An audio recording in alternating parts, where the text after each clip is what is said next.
like the bottom. Yeah, like I made those little avatars small so I could see who's logged in, or if someone disconnects really quick, so I can stop or pause what I'm doing.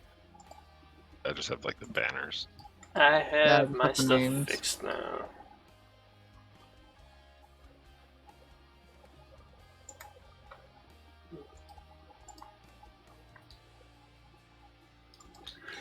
Alright, yeah. I'm set. What about you, Retsaru? You ready? I am finishing the last bit of my intro, and yeah, let's go. Let's do this. Retsu says, let's go. Let's go. Let's go on an amazing adventure known as. Somebody want to Fill in the blank. Yeah, fill in the blank here. Fill in the blank. Fill in the blank with fill in the blank. Yes.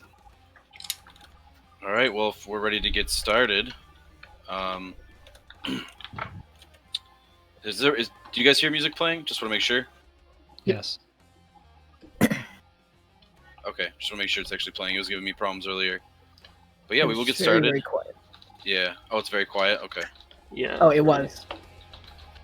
But yeah, we will get started. Hello and welcome everybody back to the Round Stump Gaming's D&D group of the Bone Collectors. I am your host and DM Wolfgang.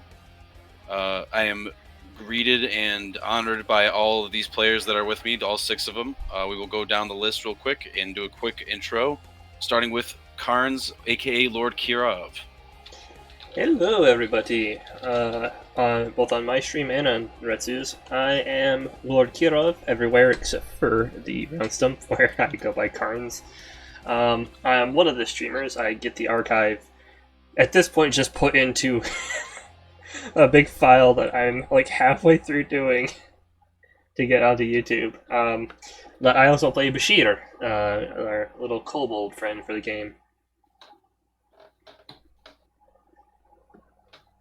All right, our little kobold friend in the game, and he's also now the quartermaster as they're leaving port. We're trying. Oh, that's right. Next up, we have Rubik.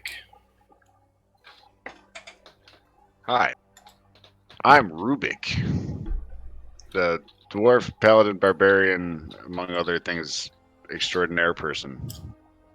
I kill things with sword good. What a beautiful intro. Thank you very much, Rubik. Inspiring words. Jay, that's a tough one to follow. Jay, if you could tell us a little bit about your character and yourself. Hi, I'm Jay. I play Skritch, the goblin cleric captain of our fine vessel. The most untrusted member of this group. Yeah, I think that's about it. Sweet and simple. I love it. Thank you very much. Oh, devout follower of Skirt. I was going to Can't say. ever forget that. Very devout follower. All right, next we have Kuuretsu. I'm struggling a little bit. Hi, I'm Kuuretsu, and I play Rask.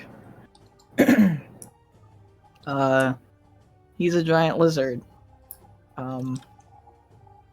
Yeah. I also am the other streamer, in case you weren't. And yeah, I'm sorry. I'm struggling today.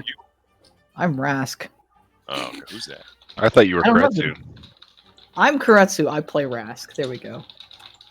Yeah, we're gonna have a big identification crisis pretty soon with all my players in about 10 minutes. No. Thank you very much, Kuuretsu. Wait, no, what? No, good. I thought I was Trish. Shit. I'm Dink! I'm Dink! Oh gosh, we lost Ivan. All right. Next up, thank you, Kuuretsu, for that. By the way, very, very well done. We have Phoenix. Hi, I play Jack. He's the captain's first mate of the ship, and currently is really bad at seeing.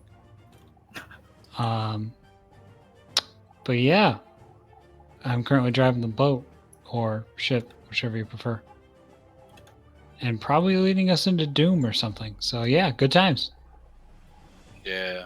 With your last rolls, it was a rough start, but we'll see what happens. And of course, last but not least, the anchor of this of this intro, we have Ivan, aka Runark. Yeah, because I'm last alphabetically. What? I am Runark. I play Ivan Lionheart. I'm a human alchemist artificer. I like to concoct elemental bombs and alchemical contraptions, like Junkie, my turret. Yeah, we are traveling on our boat, attempting to leave port. Hopefully, we can successfully do so without creating too much destruction. The key phrase there is too much.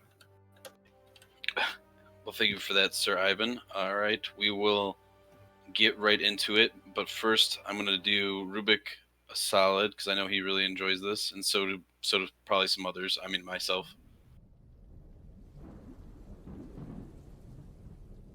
Bye, Eric. Oh, we just lost Phoenix. Good thing we're going to play this intro music for a second here.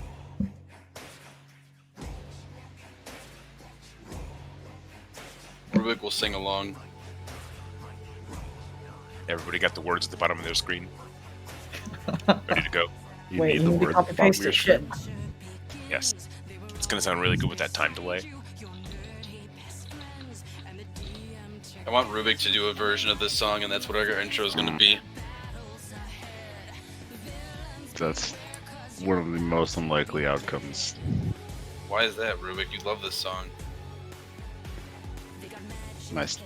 Yeah. Yeah.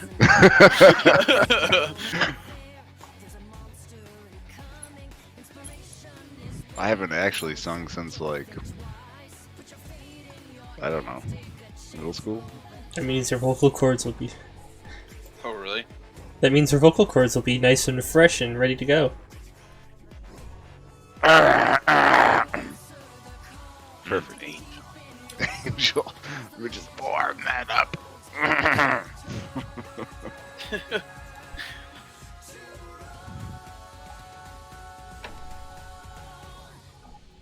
Woo! All right. Oh. You can sing it in Arterim's voice. Do it. Yeah, I would. My vocal cords would be dead. I haven't even done that voice in like. I don't even. Oh, yeah, there it is. Oh yeah, that was really good. It sounded like you were burping it. Critical role. That sounds like you're going to destroy your voice. Please don't do that. Yeah. Death to all. We used to do that for about an hour during sessions, and then he would just stop. His throat would slowly be bleeding from the inside. Yeah, my throat hurts just from that one line. Yeah, I've done that too. Don't do that. It's not good for your stuff. No, It's not good, period. Please don't. I worry for your ability to speak. I mean, no one likes me talking anyway. I was going to say it'd be nice for the rest of us if we couldn't, maybe. Yeah, that's all right. Very nice. We'll now actually have everybody roll a d20, and we will see who will go over the intro. Oh, shit. Let me grab my folder. Hold A on. recap, I'm sorry. Not intro. We already did the intro.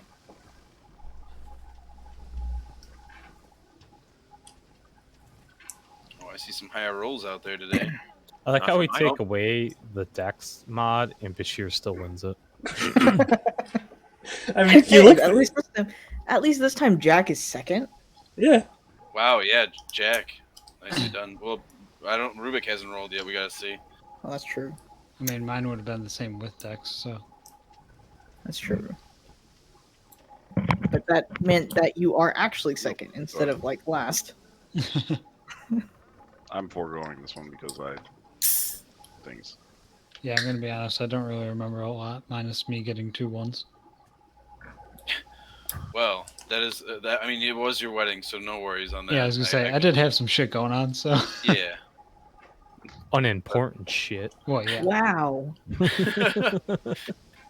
Bashir, you have won again. Please take it away. And there's probably going to be plenty for other people to jump in, because I don't remember all the specifics.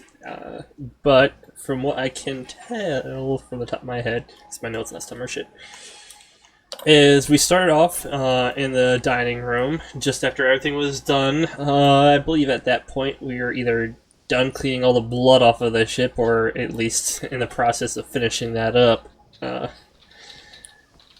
Everybody came in, started eating. Skritch ate his fair share as the captains. Everybody got a little bit to eat. Tink, I almost forgot her name for a second there. Tink had a bit of an argument with Rask, and she stormed off in the beginning. Bashir went to go check on the farm animals to see if he could find some intelligent conversation, and realized that they're farm animals, so no. Rubik sat and ate food. I don't remember what you did last time. I'm sorry. I didn't do a whole lot, honestly, as far as RP standpoint. Yeah.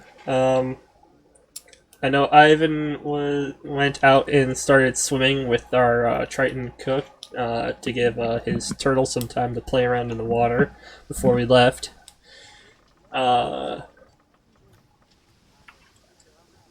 They were just in the middle of bringing Skritch's stuff onto the ship when we got everybody out of the water. Bashir went down and showed off some of his magic, which he really doesn't really do that much outside of combat. Yeah. And noticed that the ship was well kept on the outside as well, as he checked for barnacle buildup and stuff like that. Which good call, by the way. Yeah. And the last I can remember is the guy that I put in a cell with Dev killed himself just from having to be in the same room with him. Apparently. Yeah. And so he's gone. Julia has been given leave, and I believe the Highlander is the one watching over Dev right now, if I'm not mistaken. Correct.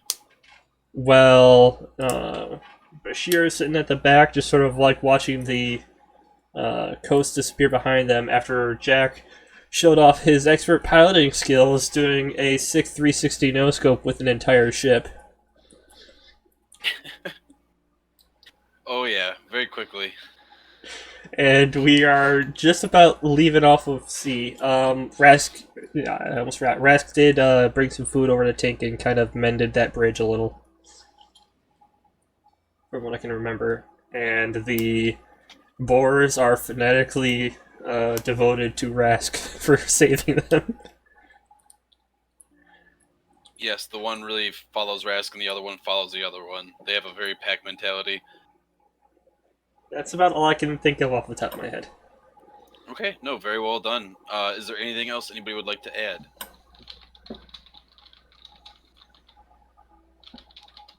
I don't believe I did a 360 no scope.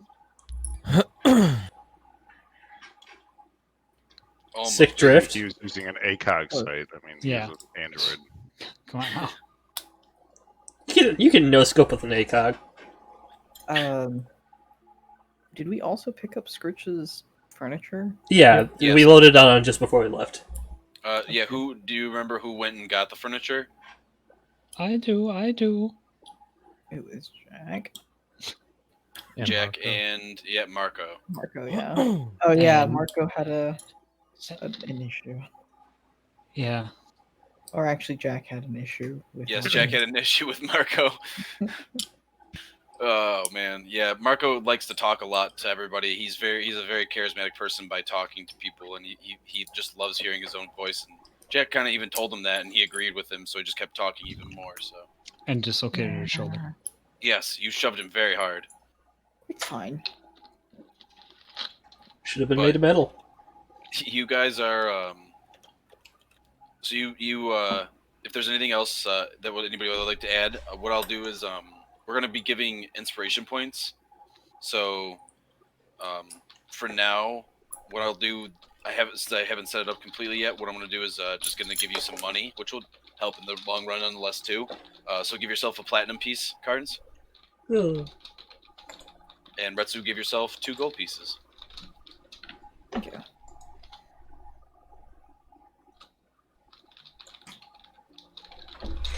playing around with shit, and now it's all stuck inside my chair. What? ADD, so I always have to have something to mess with my hands to keep them busy, and now it's all stuck in my chair, just random bits and bobs. You play with Play-Doh? Nah, just like random scrap metal and shit. Wait, how does it get stuck in your chair?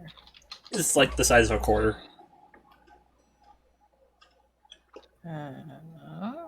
Okay. Well, since Karn's got the beginning roll, we will start off with you, good sir. You are still at the front of the ship.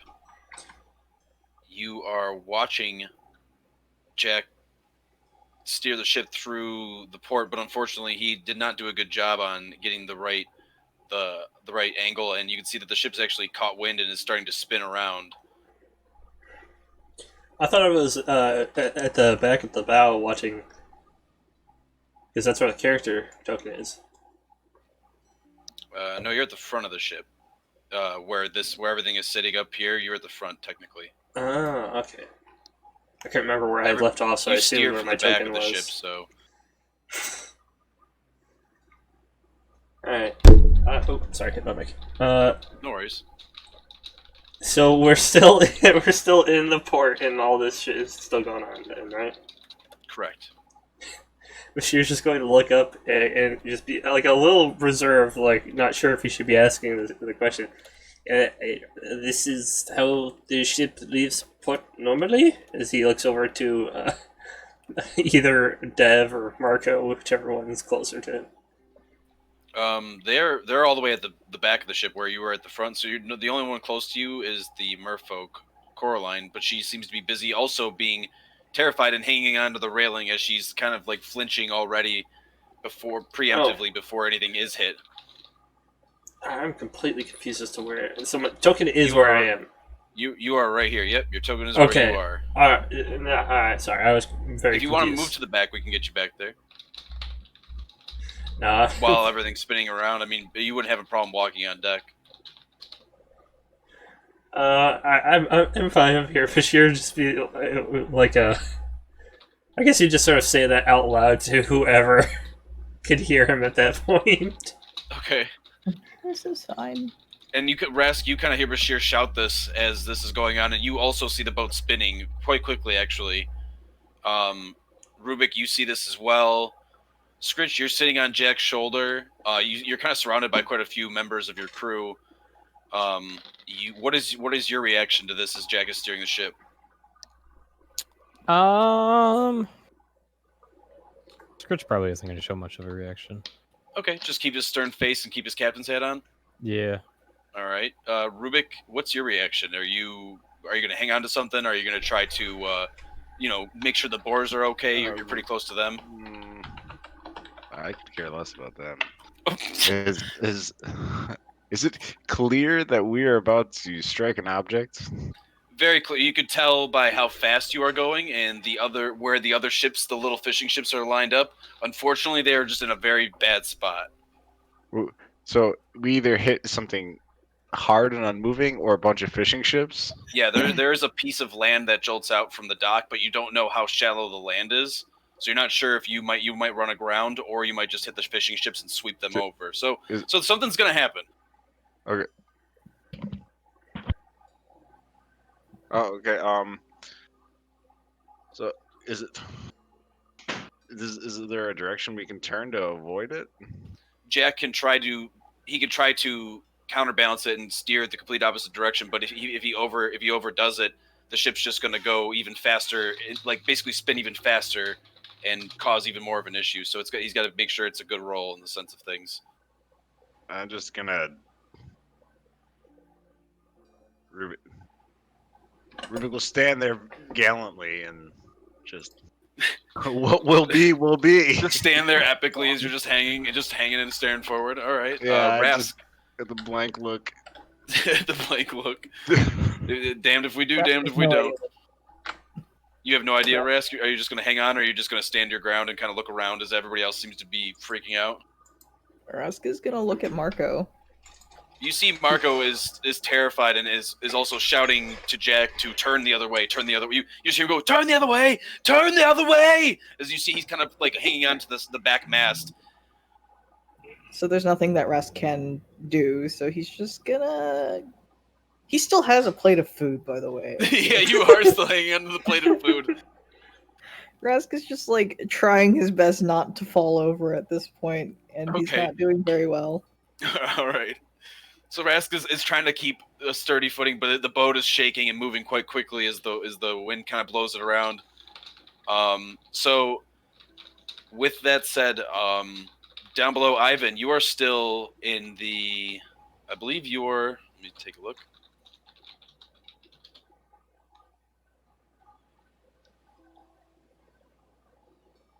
I don't have gust of wind, I can't help. It's a mystery where I am. Are you still in the water? Oh, you were down below with you are up top actually now with Bashir and them. I forgot you went down below with the Highlander to get Dev and them. Mm-hmm. Oh, okay. Yep. So you were also on top. What is your reaction to everything going on? Where am I on the top? Sorry, where would you like to be? I apologize. I actually didn't put you up there. You did come out up here by these stairs. Mostly everybody else that you were with went up here. Bashir went to the front of the boat. Rask is here. Rubik is here. I'd probably be up here with mostly everybody else. Ivan's gonna kind of how sturdy is that bench there? It is nailed to the floor, so you can see it's actually made to like stay. All right, I'm just gonna kind of sit on the bench and I'll kind of just like brace I'll grab it tightly and just kind of like brace myself and just kind of shake my head. Like, are we seriously gonna say like, kind of mad already. We're already fucking up and we haven't even left. So, Jack, you have one more chance to try to cause less damage, or obviously it'll become worse since you roll the double one. So you have an option. You can either roll all or nothing, or just let whatever happens. Do you want to try to save face, or it could be worse though?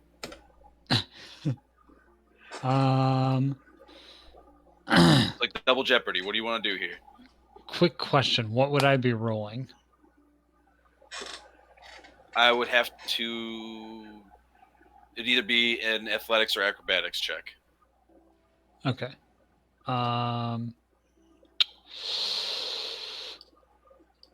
Sure. What the fuck? Let's roll in athletics. Okay. Roll me an athletics check, and you're basically after Marco's instructions. You know you have to turn the steering wheel the opposite direction of where you were, but to a certain degree. If you go too over, it can basically cause you to spin even faster. If you do it right, you can actually catch yourself and then start to control the ship again. Here goes nothing. Ooh. 16. Hey, not bad. You end up steering it quite well, and you actually, Skritch, you even see him kind of let go of the steering wheel as it rips in the other direction as he gives it a crank. And you can see his hands kind of like catch it, and like you can hear it kind of going, like almost like a baseball card in the spoke of a bicycle wheel. And you kind of hear it just rip over, and he stops it very, very quickly, where it looked like it almost would dislocate somebody's arm out of their socket. Jack actually holds it very firmly. Eventually, the ship turns and stops.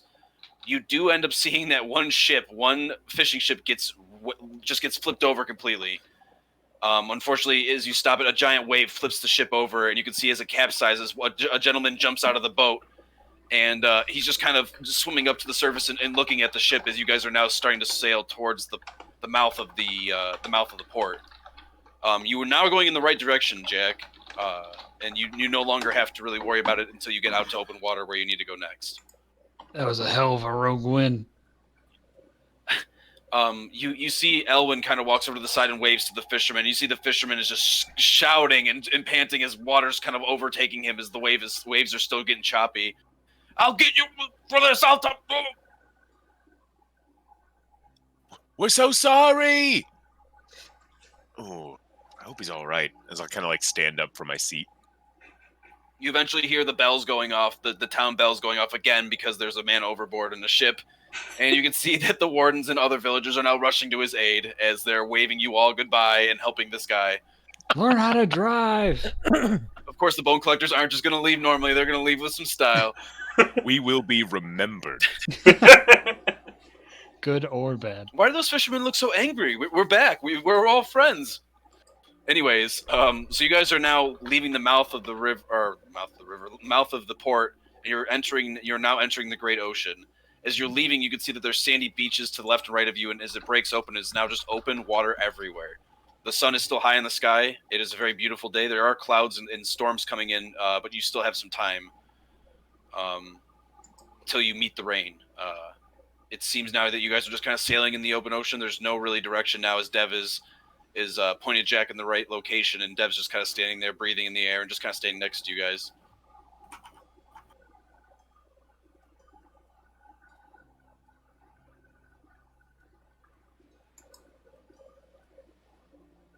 So where to? Well, we just need to keep going this way for now until, I would say, about another hour or so. We might need to head more north. This wind is picking up, so we need to keep an eye on that.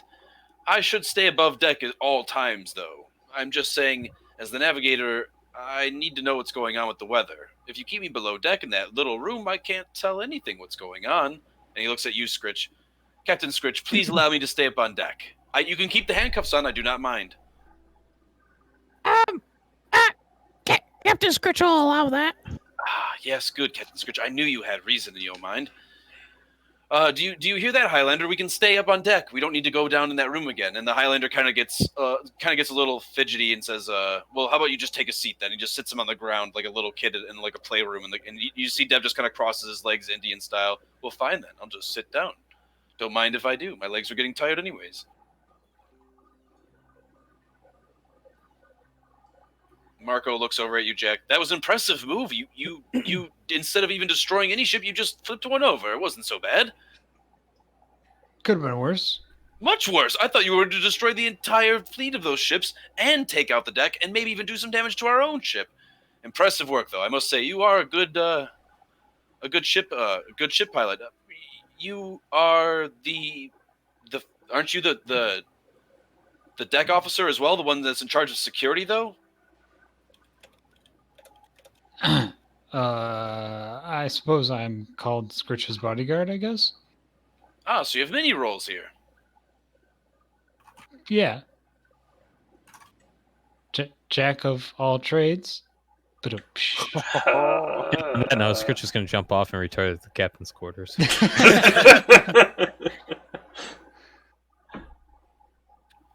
you seriously want to do that, or do you want to not do that? No, Skritch really will, but not for that reason. Okay. So you jump down, and Elwyn's going to bow to you as you leave, and you're going to head into the captain's quarters and relax. Skritch, did you want someone to come with you? No, Skritch is fine. And Skritch will retire to his room. Rubik and Rask. Yeah, you guys are just standing on the one side of the ship, just kind of looking around. Matilda actually makes her way over to you, Rask. And Rubik, what would you like to do? I was just kind of watching and just like, I don't know how to feel about it. I'm afflicted. Like,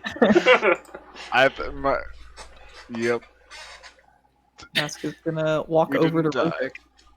We didn't die. That's what's on Rubik's mind, and he's like, it could be worse. Mask is just gonna be like, is this how ships work?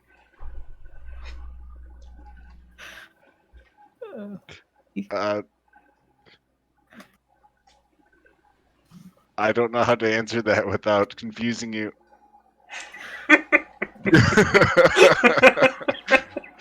Mask is just gonna blink several times. The ship functions. The operator questionable. Blink twice if they're holding you against their will. No, Rask is just gonna slowly nod, still not getting it, and then he's just gonna go look for Vree because he still has the food and it's getting cold. Rubik takes a piece of whatever's on the plate. Okay, I guess you stole a piece of bacon then. Okay, yeah, you take a big strip of bacon, and you just kind of plop it in your mouth, start chewing on it. Rubik's pleased with this. He's in a better mood all of a sudden. Bacon. Rask is dancing around the boars, trying not to like trip over them, or run Okay. into them rather, because they're actually quite large. Vree comes out of the stairwell here, just sitting in the bottom, and is just going to walk over to you and just kind of bow her head. You didn't have to bring me food. If Rask didn't, there would be no food. And she looks down the aisle as Rubik's just like finally putting the last bit of bacon in his mouth and like almost biting his thumb off at the same time. And she just kind of laughs and she says, "I can believe it, especially with him and Skritch on the ship." And she's going to gratefully take the plate. "Thank you, friend." I loudly suck And, on my fingers. You get all the grease off. Alright, Rask doesn't know what to do now, so since he's done his self-designated duty of giving people food, he's gonna go find Marco and see what he can do to help get the ship sorted. Sorted. The thip sorted. Okay. He's The gonna thief help down get by the ship thief door. Yeah. So you start heading that way, and you see Rubik licking the grease off his fingers and kind of wiping his beard and cleaning at the same time, and you see his little mustache almost starts flicking up. Vree is going to just start munching down on her breakfast. And Rubik, you see Rask heading up to the other part of the ship. It looks like he's going to start talking to some of the other folk up there. Do you just want to hang out right where you are? Do you want to do anything else, Rubik? Can you? Oh, there I am. Okay. Sorry, I was like super zoomed out. I mean, is that dude still up in the crow's nest? The bird folk looking guy, Beekman. The Kenku, the one-armed Kenku? Yeah, yes, he one-armed is up in the Kenku. crow's nest. Is my crow still up there, or Raven still up there? Your Raven, yeah, he is still up there waiting. No, I'm gonna go. No, I'm kind of happy where I am. I'm just gonna kind of find something to sit down on, and then Okay, yeah, you find a stay bench away right near from the boards. everybody because they're just like, what the fuck? Okay, so you just finally have some peace and quiet, and it's just you're actually kind of enjoying the open ocean, and you see the nice equipment of the Magnell and the ballistas and stuff on the boat, and you feel a little safer knowing these equipment and how well they work since they're dwarven I'm made. contemplating my choices. I'm contemplating my choice. Rubik's like, maybe I shouldn't have gotten on this ship. We So, could've walked. True, and it's also a lot of heavy doubt on your heart since you had to leave, and you know there's wars of devils and demons going on while you're on the open ocean. Indeed. So you have a seat. Rask, you're heading up to talk to Marco. Bashir, you're still at the front of the ship, and you see it's just very quiet. You're kind of enjoying yourself. You're a little secluded at the front. You see Coraline comes up and she just starts checking the ropes. She bows to you and just keeps checking over the ropes over on the other side, and you see even a couple seagulls are following you guys out from the bay, and it's very pretty. Actually, a very nice sight. Bashir's going to look down at the water, and as Coraline walks by, he'll just sort of like turn his head to her. Tell me, girl, have you seen kobolds on the ocean? Seen what, my lord? I'm sorry. Your accent is very interesting. Have you seen my kind on the ocean? As he sort of just like goes like me, like points to himself. No, I don't believe I've ever seen your kind on the ocean. In fact, my lord, I actually don't even know what you are. I believe you're some sort of smaller form of the Dragonborn, are you not? Yeah, you're a bit close enough. Bashir, he just sort of like scratches his head where he's got the blue streak. Bashir assumed that the blue ocean held the blue kobolds. Wondered if you had seen them. Perhaps it's just old tales. I'm not very familiar with this part of the ocean, to be honest. I came from a very far other ocean, very cold ocean to the north of here. I was once a slave and brought all the way to Zaldine, if you can believe it. But I've actually only seen your kind very, very rarely and never really related to them. I always just thought they were smaller lizard creatures, but you see more than that, and she smiles. Bashir will just sort of bow at her in acknowledgement of, like, it's like, thank you. And he'll start heading slowly back to Marco, who he thinks will probably have more information on this topic. Okay. All right, so you're heading to Marco as well. Jack, you're alone now. You're not. You don't have Skritch on your shoulder. You're just kind of hanging out at the wheel. Do you want to stay there? Or do you want to go do something else? I think it'd be a good idea if I stay at the wheel. Okay. So you're gonna stay put. Just You're walk gonna away. stay put, and I'm just like, all right, well, see you guys later. We're at port. You don't need me anymore. Well, Dev is that's what Dev was for originally, but you stepped up to the plate and kind of took the role. So it's actually not a bad idea, to be honest. Yeah, I don't trust that guy. So yeah, you're just kind of you're keeping the wheel as Dev's sitting next to you, and he looks to you and says, "Aren't you going to go follow your friend, your captain? Don't you always follow him?" I don't always follow him. I do have free will. Oh, you could have confused me. You seemed like you were made for him. Is he on the ground? Yes. Okay, I'm just gonna like accidentally step on his foot. Okay. All right. You're about to step on him, and he kind of rolls over. He says, "Hey there, what are you doing?" And he's going to try to look over at the Highlander, who's just smiling and just staring forward. It's a beautiful day. I don't see anything wrong. Oh, come on now. This is not... And he looks over at Marco, and Marco just says, perhaps you shouldn't be talking back to anybody and just keeping your mouth shut. You talk way too much for your own good. And he looks over at you, Jack, and he says, I'm surprised that you didn't crash or do anything worse, but just you wait. As soon as you screw up, I'm going to take your place, and then you'll be back just being that little goblin's horse.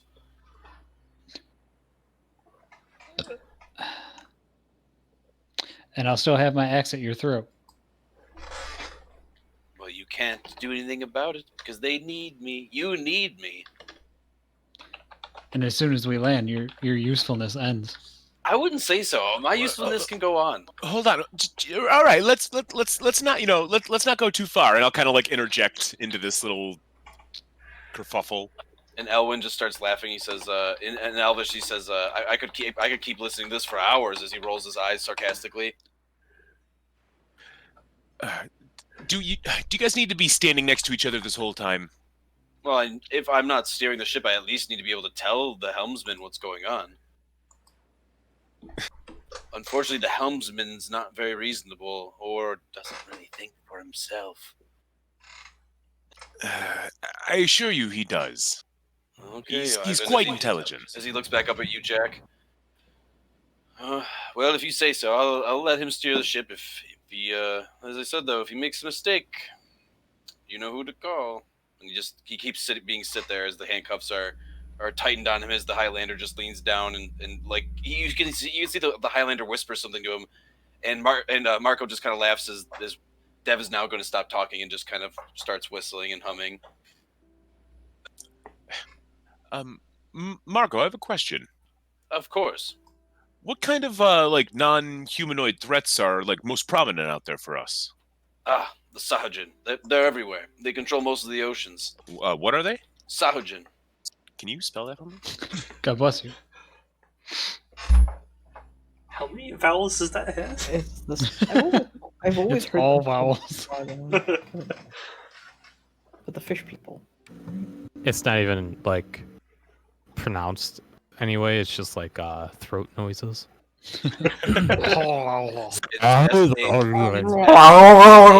UAGIN. You just have to gurgle seawater. That's what it is.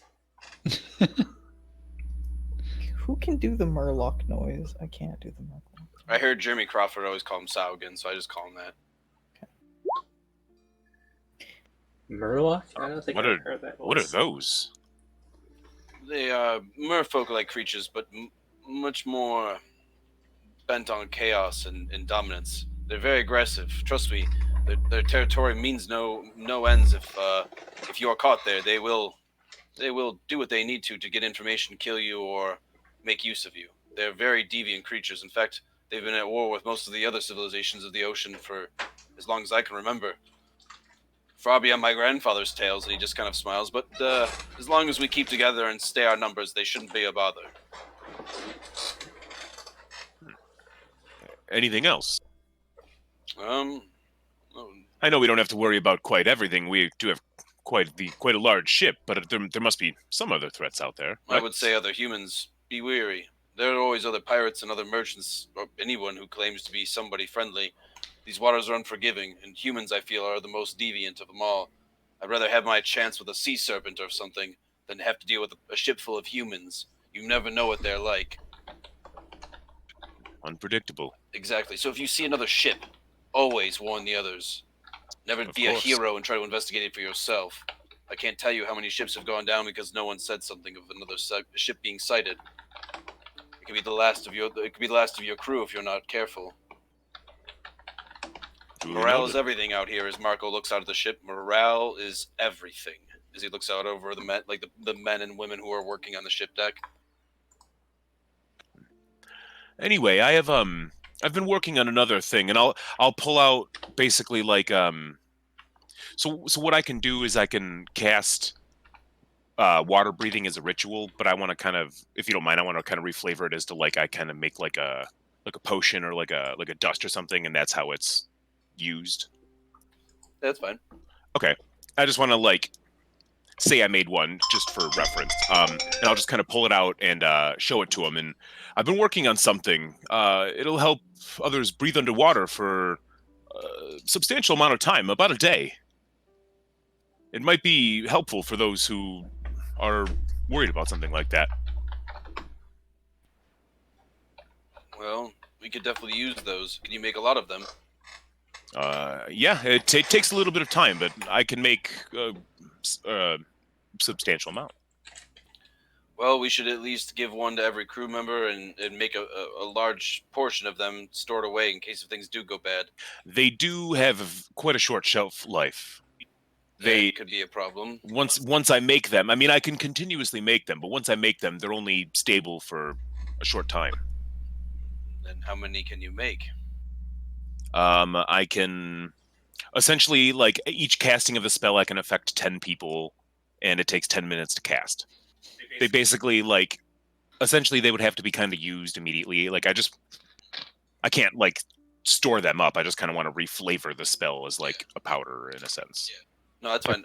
He just agrees as well. If it only sees use to some of the members, then yes, just hang on to it for use when it's necessary. But if it only has short shelf life and all that, I suppose it's just it's when the time comes, and you'll know when that time comes. You've lived this long. He smiles, but it's good to know that you have lifelines, since we only have a couple boats on the ship. As he gulps. What, Dan? I was just gonna say you could reflavor it like these are like the potion is like only. It's inert except when someone drinks it, and then you can you use something else on them to. I don't know. Never mind. I thought it was a good idea, but now it sounds kind of too much.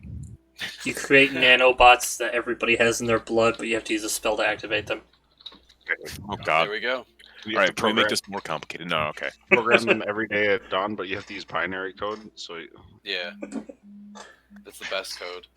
So Marco looks to you and nods and says, "It is good to know you have these abilities. You are an alchemist, you say." And Rask, you and Bashir are actually walking up, and you're hearing Marco and Ivan talking about, like Marco kind of bringing up asking him if he's an alchemist. I am. I was actually wondering if there was a large table that I might be able to set up some workstation at. Possibly one of the storage rooms would give you the most room. I don't know how. Well, I know we have the items here, but I know you know the layout of the ship the best. Oh, yes, I could show you the storage room. Come with me, and he's going to look to the Highlander and look at Jack. Make sure he goes nowhere. Understood? And the Highlander knows. I already know. And he looks over at Bashir, who's now coming up the stairs. I've already been told by Quartermaster Bashir all about this. And he looks over at Jack, and Jack's steering the ship. He's not going to let him pass. He's almost stepped on him just a moments ago. Just for fun. And you hear Dev kind of chime in. It was true. Bashir does not care if the dev gets hurt. What? You don't want me to be hurt, then I can't do things right. You Rask, can- tell them I can't be hurt. Rask, please, you have the most sense of everyone here. Is your I can brain feel in your hurt. shoe? Wait, what was that, Rask? I couldn't hear you. I can heal if hurt. No, see, that's not what I was looking for. I don't need to be healed, I just not need to be hurt. Why is everyone But so grumpy this morning? Is it because there's a storm coming? Is that why? Is everyone's being really grumpy? It is because we You are all got near you. sleep. Because of what, me? Little old me? Bashir literally looks up to him. You are not that little. Now I'm your stature since I'm sitting on the ground. What's our plan for the storm? Dev looks at everyone. We're going to go right into it. We have to keep going that direction anyways. The storm should be fun. Bashir just sort of looks around. Stronger winds make ship go faster, yes? Exactly. See, Quartermaster Bashir, you should just take my job. I should retire down to the bed and get a good night's sleep. Can I also have some food, Rask? I saw you had a plate. You were walking around with it for several minutes. I was so hungry. Rask just kind of holds his hands out up and is like, they're empty. Oh, I was hoping it was for me. I don't think you guys forgot to feed me or anything, but I'm hoping that food will be served soon. Bashir will take It's a almost small piece noon. of salted meat out of his bag of holding. The Highlander shakes his head. He doesn't need food, my lord. Don't feed him. He'll be fine. I haven't eaten in 2 days. The dev is useless to us, did. And if he continues to gripe, it will only make your job harder. And I'll give him a See? small piece of salted, quote-unquote, meat. My hands are cuffed, and they're very sore from wearing the cuffs. Can you please feed me, Quartermaster Bashir? And he opens his mouth. I'm just gonna throw the meat at his feet. Your hands can still reach your mouth. Oh, but they're so heavy. These shackles hurt. I'm just gonna turn around and start approaching Marco at that point. Rask is a little bit confused, but he's gonna pick up the meat and just like shove it in Dev's mouth. He's kind of surprised that you did it. Thank you, Rask. It's very delicious, and your finger didn't, it added a perfect flavor. Fingers do have the most flavor. Fingers are delicious, but Rask is also very confused. You asked, so Rask did it. The Highlander looks and just kind of starts chuckling and says, maybe that'll shut him up for a little bit. And you see that Dev is chewing on he's chewing on it very slowly, and you can see he's actually enjoying it. He was very hungry.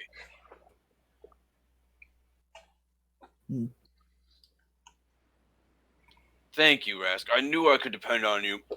It's so good. What would be divine, though, and I'm not trying to be picky, would be something to wash this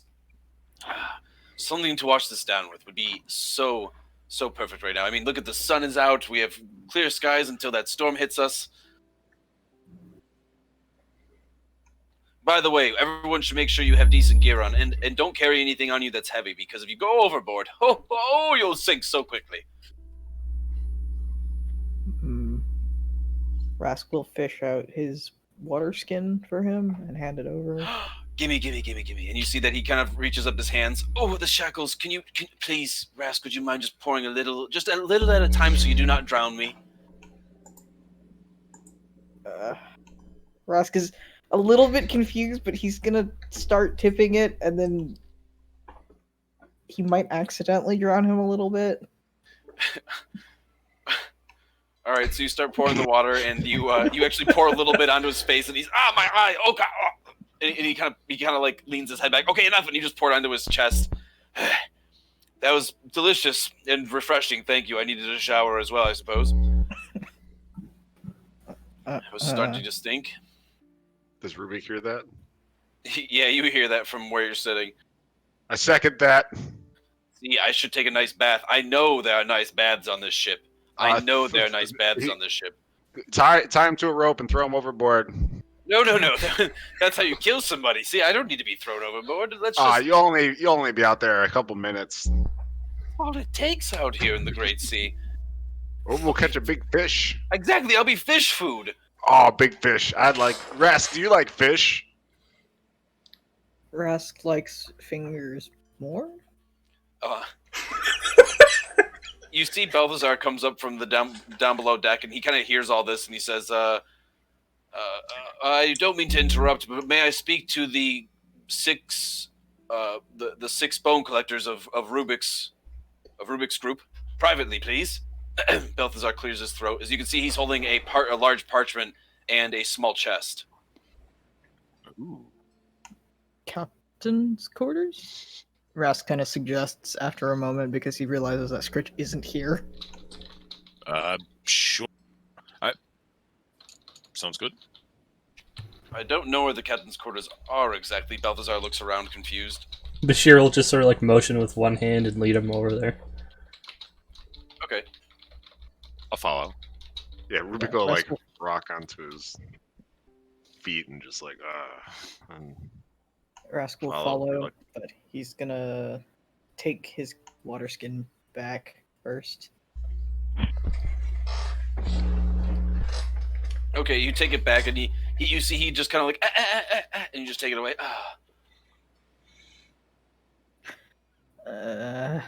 Rask feels a little bit bad, so he just hands it back to him. I will get later, and then he's gonna walk away. Highlander pours some in my mouth, and you see the Highlander just pours the rest of it into his own mouth and just drinks it right in front of him. Rask, he's being unfair. You just drink it all, and you barbarian! And you see that he tries to bite the Highlander in the back of the leg. Play nice. And then he's just gonna walk away. as Rubik passes the Highlander, he says, "You know, you can hurt him a little." And the Highlander looks down at him, and Dev stops biting him and just goes back towards Jack. Jack, save me. Jack, protect me. I like half-heartedly like shrug and smirk a little, and then walk away. Who am I protecting? Dev, after Rubik told the Highlander that, you see that Dev is now cowering towards you and asking you to protect him from the Highlander. Oh, now he needs my help? My, how the tables have turned.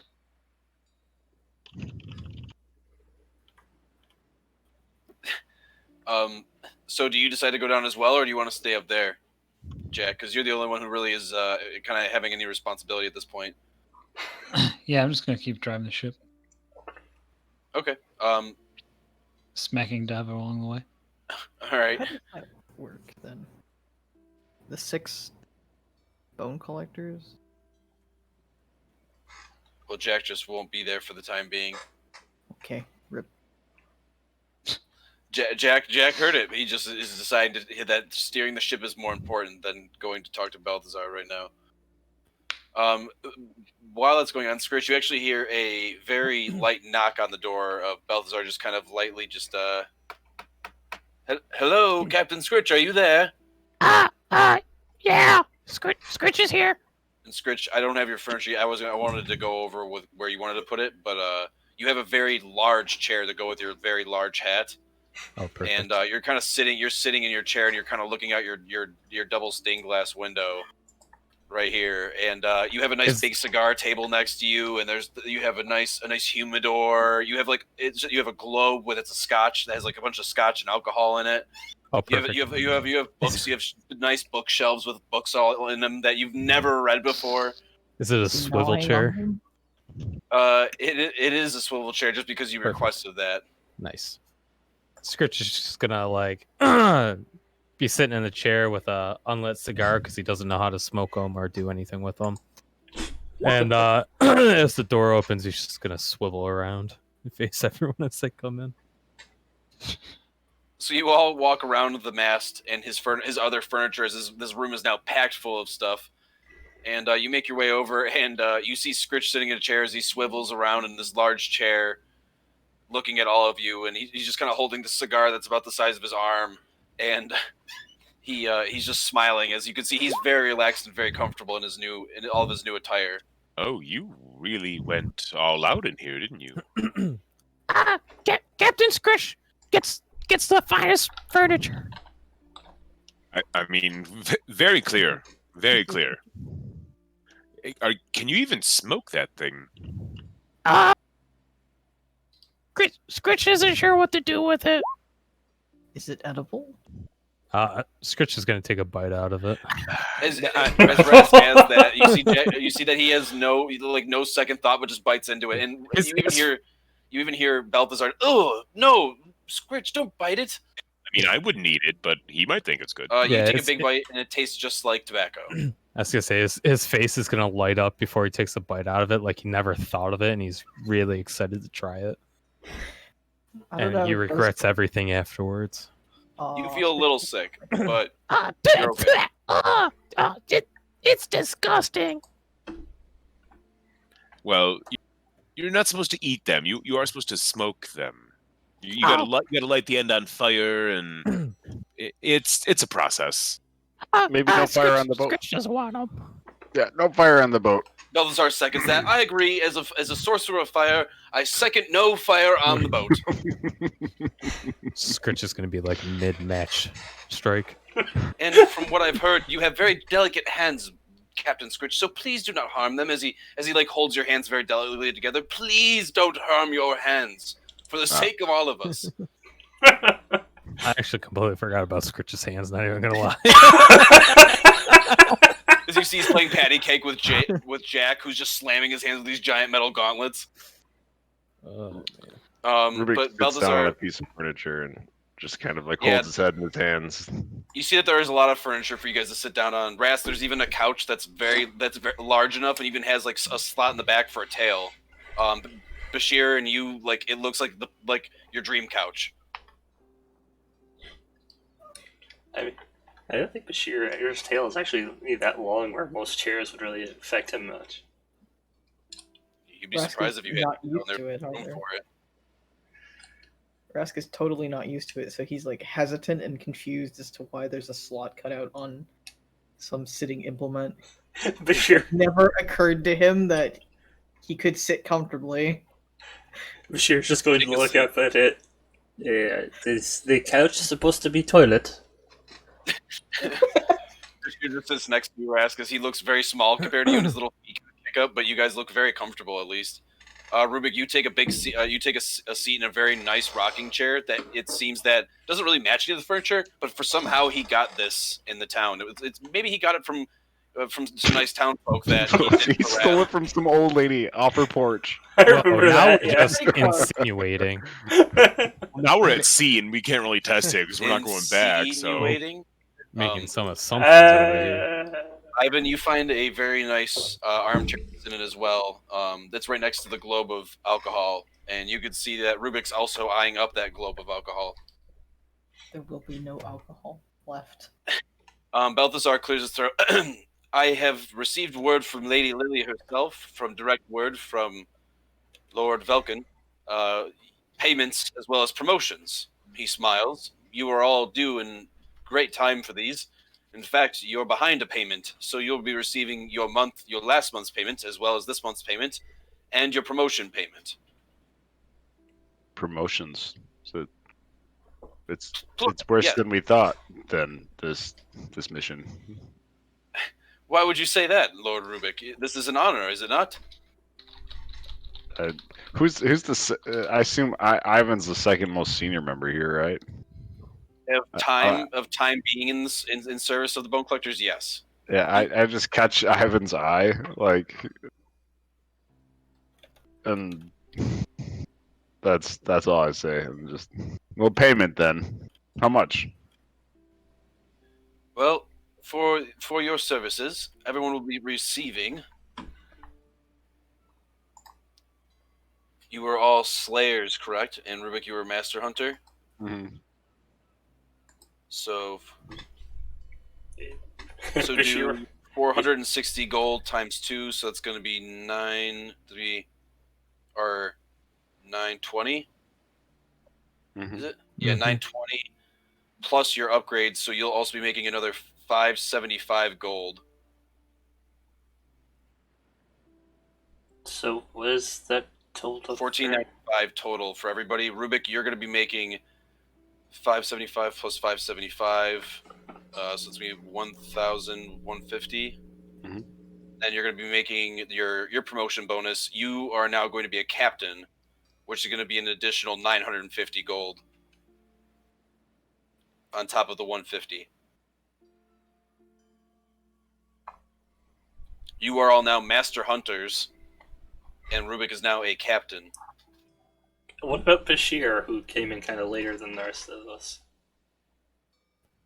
Bashir's been promoted to that rank to keep to keep up with the same recommendations and like requirements. You are skilled enough to be that rank in the sense. Yeah, everybody had gotten it from the Citadel. That's totally correct. Oh, that's right. Okay. Because you proved so valiantly in your services, and you were able to keep up with everybody else. They were like, well, he's going to join Rubik, and we're going to give him the same rank. He's proved himself. He wasn't even a part of our group. He could have just said no.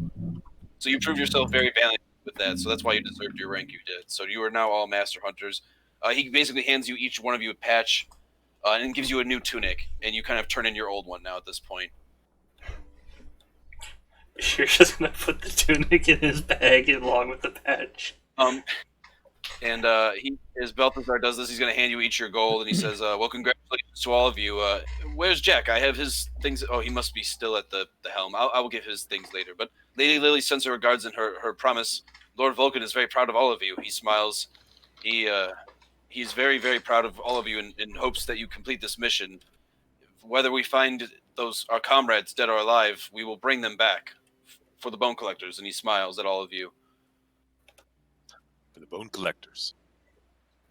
Thank you for coming all this way, Balthazar. It's an honor to have you as an ally and a friend. Of course, I wouldn't have any other way. I only wish that...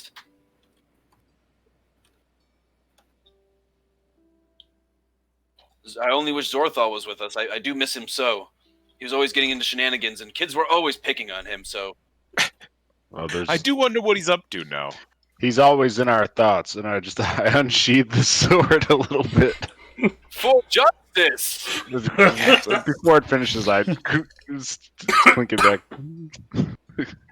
I think Bashir, who hasn't heard that in a long time, would jump.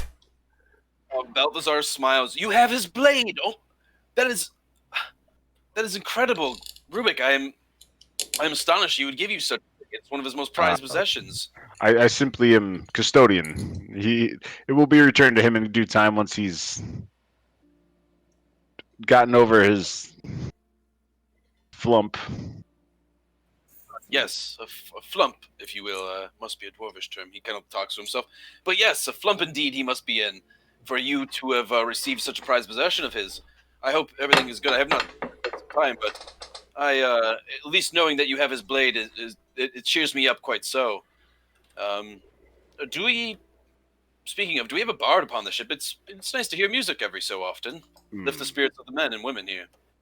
I believe the pirate is the one on the crow's nest, yes? I think our navigator sings also. Oh, the dev fellow. By the way, is he our friend or foe? It seems I've seen quite a bit of negative feedback from him, and he was also brought up in chains and from what I've heard, was being beaten under the stairs when I came to interrupt about something about a finger and food. I was very confused. He looks over at Rask and it basically looks at you and says, no shame or no judgment. Of course, sometimes you have to feed people and things happen. And he clears his throat and you can see he's very proper. But that is not here nor here or there. I just was curious of his relationship with the rest of the group. Is he friend or foe? Prisoner. Prisoner. Oh, okay, good. Think of him more as a tool. Of course. We must maintain him and keep him safe and useful until we find a better tool. Yeah, I was just to say exactly that. When we meet him, it is in a jail cell that he's in. Must be a reason for it. And I'm assuming the Silver Scale folks that are with us, they're the ones that are helping us take care of the ship. They're more... as far as merchants go, they're more mercenary at this point than we are. Agreed. It seems weird. We have now taken their spot and they've taken ours. Well, it is an honor to be with you all, and I'm glad to have set sail with all of you. With our very own ship, as he smiles. Captain Skritch, your quarters look lovely, by the way, and I hope you all enjoy your payments and your new ranks. Great honors, and he's going to bow to all of you. Hold on there. I'm the captain now. We just went over the promotions. Skritch thinks he got the wrong pin because Skritch is captain. I pat Skritch on the shoulder and give him a smile. Can you try to sleight of hand steal the captain's pin from? Oh Jesus! Yeah, you can because you think the captain's pin is for the captain of the ship, but you don't realize that's just for the captain rank of the Bone Collectors. So Skritch is very adamant on getting this captain's pin. You succeeded, correct? I don't know. Nailed it. What does Rubik need to roll? Roll me a perception check for me. Sure. Also one. Nat 1. Yeah, I was gonna say that one would be too good. It would be too perfect. Everyone else notices it, but like Rubik's But completely Rubik and oblivious. Skritch. Aw, that was Okay. Oh, that's close. Oh, yeah, even if it was a nat 1, he'd be higher anyway. Well, yeah, but the net one. It's I know. still just failures. I know. Yeah. We both fail. We're just kind of pawing at each other a little. So you feel Skritch's hand, but instead of going for the pin that's on your on your tunic, you see he's actually going for your brooch. But all he's doing is spinning his finger around your brooch, like playing with it, and it's very awkward. I give him a gold and a wink. Oh God! Balthazar, hold on, I gotta roll for that. I don't know how Balthazar will react to that. All of us are just looking at the two. Okay, Balthazar is going to laugh and put his hand across his mouth. Forgive me, I'm going to go use the restroom, and he's going to walk out immediately. Thank you for your time, and he's going to leave. Bye, Balthazar. Skritch needs pin. Skritch is captain. Why did you give Skritch a gold? Skritch tickled his brooch. Oh my God.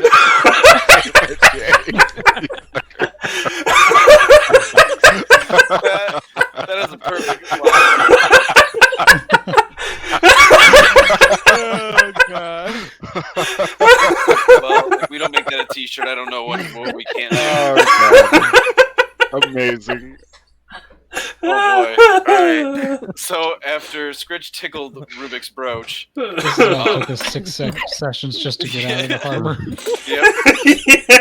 Shenanigans like this, but it's what we love and it's what we all come here for, so we can't deny this. But no, thank you for that. Jack, Balthazar steps out and he sees that you're up there, and he starts laughing to himself and he says, "Those two are too funny. They are too funny." And he starts laughing at his own joke of using the word "too." Within the same word or the same sentence, and he's going to walk over to you and he says, "Your payment and your new rank, my lord," and he's going to bow to you. I take it, I guess. And Dev sees the big fat bag of money you get, as well as another patch, and he looks over and says, "That's just from being a bone collector, is it?" It's for being a good guy. I'm a good guy too. I'm helping. Debatable. I'm with the good guys. You guys just aren't treating me very good. I wish to help. Rubik sneezes. I'm just so tired and weak, though. And he looks at you. Balthazar smiles and says, he looks at you, Jack, and he says, "Well, I'm going to go use the restroom, and just be careful if you go into the captain's quarters. They're being funny down there and very goofy." And he's going to walk away. What's my new title? You are a slayer. Do you not remember the ranking?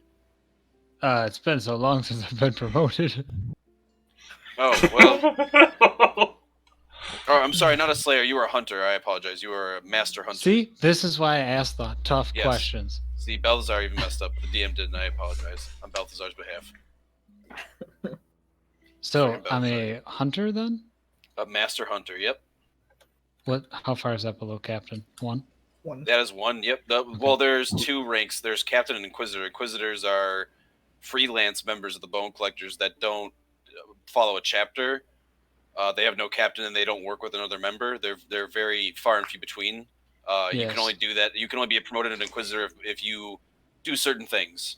But if you're a captain, then you pretty much lead a chapter of a group at that. Like you're the highest rank of leading a chapter, and then you become an Arc Lord after that. Like Lady Lily is an Arc Lord. How does one become an Inquisitor?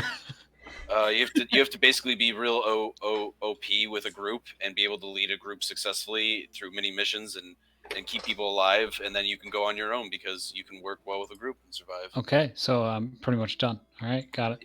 Perfect, you're done. Inquisitor. Balthazar comes back and he's gonna rip off his own patch and give it to you. No. Yes. Thank you.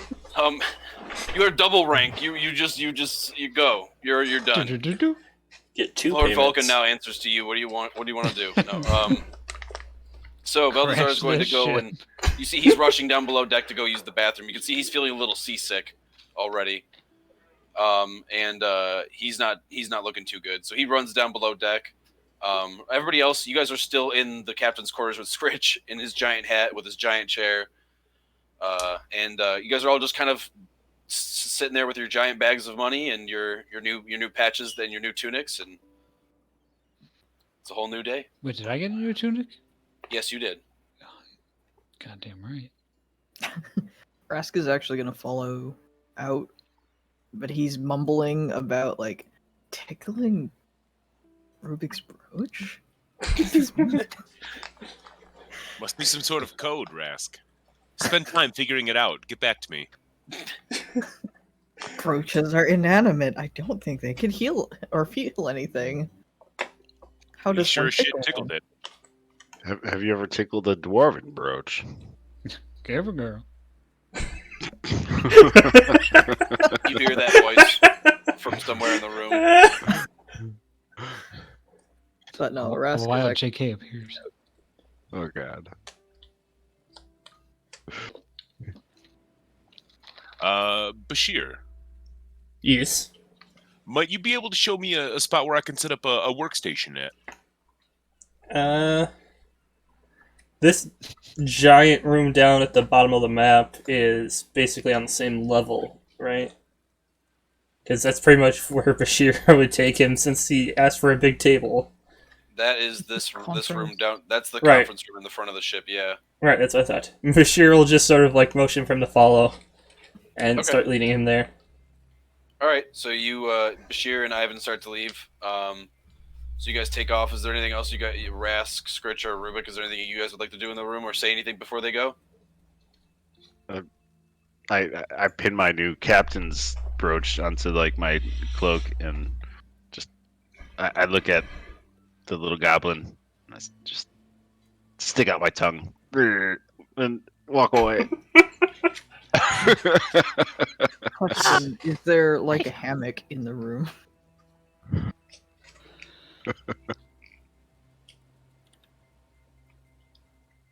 There are no hammocks in the room. There is a very large bed it's way too big for Skritch. Like it is just enormously huge and obnoxiously big. Like and it's very high. There's actually there's a nice hand carved set of stairs with like carpeting on them. Each little step that goes up to the bed. Okay, Rask was gonna steal the hammock if there was one, but there isn't one, so he's gonna like pat Skritch on the head and then walk out. All right, Skritch, you see Rask do that as you can see Rubik is doing the same thing. Like you can see Rask is patting you on the head as Rubik's sticking his tongue out and putting his pin in. I go to follow Rask out of the room. Okay. And Skritch, you are now alone in your captain's quarters again. Do you want to spin your chair back around towards the windows? Yeah. Okay, you do so, but you're like kind of like since the ship moves from front to back at the moment. You're not gonna go fling yourself onto the bed into the middle of it. Like a dog into a pile of leaves. He did that. You guys just weren't there. We didn't roleplay it out. Oh, But that's true. Jay was typing out to me what he wanted to do in the room. He just home aloned it for a good session. Henry does that to my bed, and then I can't. Gotta straighten it up. So, Skritch, is there anything you'd like to do now that you are alone? Skritch is gonna start working on. Tickle his brooch. Yeah, he's gonna start working on his shrine to skirt. Okay. Roll me a. Let me see here.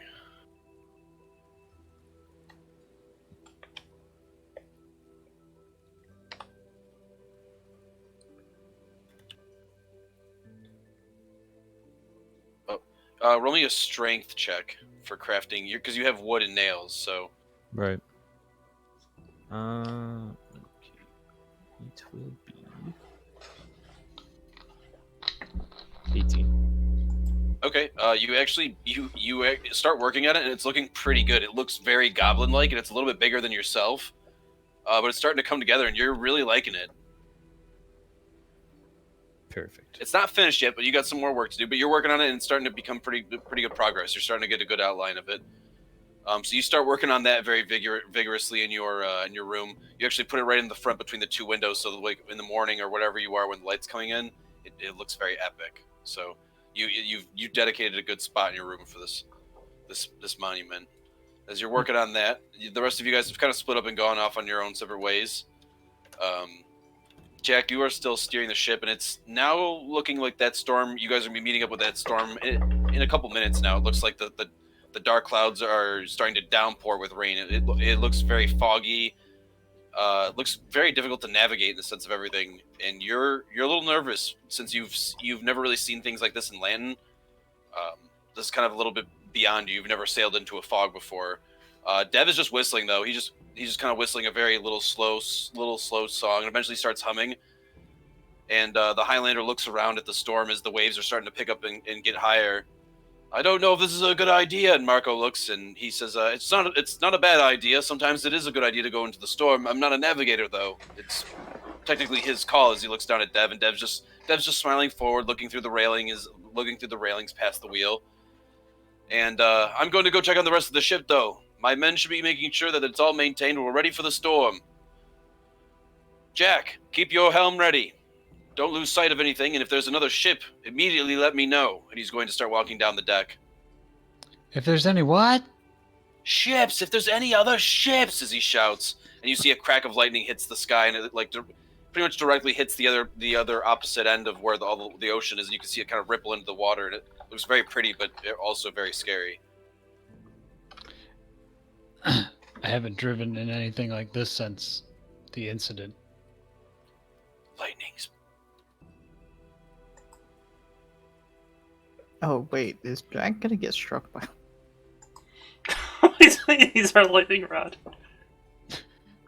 Oh no. Better him than the mast. Maybe. So as that's going on, you guys I'll are now be sure. starting. Wow. You're starting to see that it's getting it's starting to rain on the deck as you guys are now leaving the captain's quarters. A couple people are actually going to step inside. Most everybody is, besides some of the key crew members and a couple people that are guarding the top deck.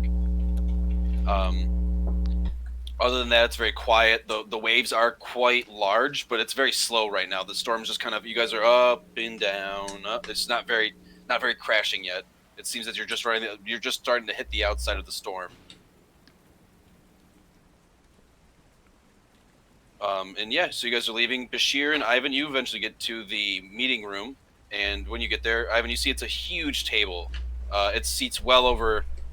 I can see well over about 20 members, crew members, and officers and such. Very large, decorative wooden table. You can even see that there's an emblem imprinted of the Silver Scale crew, of their emblem engraved into the center of the table. Oh, are you sure I can use this as a work area? This table's massive. Oh my god, I get so much work done. You said you needed a large table. This is the largest one in the ship, from what I can tell. Oh, yes. No, this will be perfect. As you guys are talking, you see rain starts to hit against the windows, and you actually see a large flash of lightning outside, and you start to see the storm start to pick up, and you guys are heading into it. Oh god. Plus, it would be nice to not have to worry about any of that stuff outside. I'm not too keen on that. It is There just are curtains. rain. Do you want to close them? I would love to. Okay, so you close the curtains, just kind of ignoring what's right outside of the ship. Bashir does not understand. It is not but rain. Well, it's not the rain. It's what the storm could do to the ship. The storm can do to... the storm does alter ship somehow? Well, we there's so many things that could happen. We could turn over. I mean, we could just generally. I mean, the storm wouldn't do it, but we could just get attacked. I'm just so weary. I haven't been out on the ocean, and I just don't like it. I'm happy we have such a large ship, because anything much smaller and I would not be happy at all. I'm trying to stay calm, though. I'm just gonna bury myself in my work. Everything will be fine. I'm gonna craft so many things. Do not worry, friend. Bashir is quartermaster. Bashir has never been on the ocean either. Well, if you ever don't like standing out there just looking at nothingness, you can come in here and chat with me if you'd like. Understood, friend. Bashir would probably like to go check on the rest of the crew just to make sure that all is in order. Yes, no, not a problem. I could be here for weeks, years. It doesn't matter. And I'll just kind of start spreading stuff out from my bag all over the table, setting up little stations on where I need things, and just starting to get to work. Okay. All right, so you start doing that, Bashir. Where would you like to go next? Bashir is going to try and find Marco, because he was going to go talk to him before we got called into that other thing. Okay. So you're going to go off and find Marco. All right, okay. Rubik and Rask, you guys have left at the same time. What would you both like to do? We're just heading back onto the top deck, yeah? Oh, yeah, you guys are walking right back out to the top deck as it's starting to rain and storm. Is it starting to get more... Wow, I want to call... Is the boat rocking more, I should say? Oh, yeah, it's getting pretty choppy, so you can feel that. You can see the ship, you can see the front end leaning forward as you guys are going down a wave, and then you're about to go up. It's starting to feel like a very slow roller coaster. Rubik's just gonna... This is a new thing to him, and as long as it doesn't seem like he's sliding about, he's just gonna kind of he just kind of gets distracted by the mangonels, and is kind of happy just to have them. The ballista are cool too, I guess, but the mangonels smile and just walk over and hug one. Well, and he's just thinking about with if we came into battle right now in the middle of the storm, with the rocking of the boat, changing the angle of trajectory, you could build a base, a stand where it would kind of counterweight itself, so it would stay more vertical and upright to the center of gravity, so when you would launch, you could predict where he's just gonna nerd out on the mangonel and how he could improve it for storm warfare on this high sea. Okay, you see that the boar, the other boar, not Matilda, who's rubbing up against Rask as she was waiting for him to leave or come out of the captain's quarters. You see the other boar seems to be the only company, as he's just kind of standing next to you to get some protection from the water, and he seems to be listening to you talk. He actually just kind of enjoys your company. Yes, stay close, Bacon. Oh no. I guess I would just kind of pat him. I'm just not gonna completely ignore him, but I absentmindedly just rest a hand on him and Okay. I guess I give Bacon Skritches. Okay. So you're taking care. You're kind of petting the other boar. Matilda runs up to you, Rask. What would you like to do as you're leaving? Rask is already having trouble balancing because he's never been on a rocking ship like this. So he's starting to slip a little bit, and he's gonna make his way towards one of the crew members, I guess, and ask if there's anything he can do to help. All right, you walk over to a gentleman. You can see he's tying off a knot and picking up a couple of spools of rope. And he looks at you and says, "Oh, hello there, lad. You're quite big fellow. I hope I'm not in the way. I'm just doing my job." And he kind of keeps his head down. As you can see, they're still kind of salty about everything that happened to Silver Scale members, and he seems to be a little intimidated by you. So he's not Rask locking eyes kinda- with you. He seems very scared, kind of, or like kind of just like, okay, yep, just trying to do my job. No, don't want to get in your way. Rask kind of squats down a little bit. This one is Rask. Rask wants to help. Your What name is can Rask. I You wish do? to help? Yes. Oh, that's a surprise. I didn't expect that. Forgive me. I suppose you could help me. Here. He's gonna hand you one of the spools of rope. Come with me. I could use a hand retying some of the center knots, making sure that they're tight and not waterlogged. We need to make sure that some of the ropes are in good, perfect condition, if you will, in case we need to change them out later. Rask nods and then he just follows him like a little puppy, kind of, because he has no idea what to do, but he wants to help. All right, come with me and Like hurry a up. big Make sure you puppy. don't let go of anything. If I'm giving you a rope, you hang on. And he kind of just goes into instructions of what to do.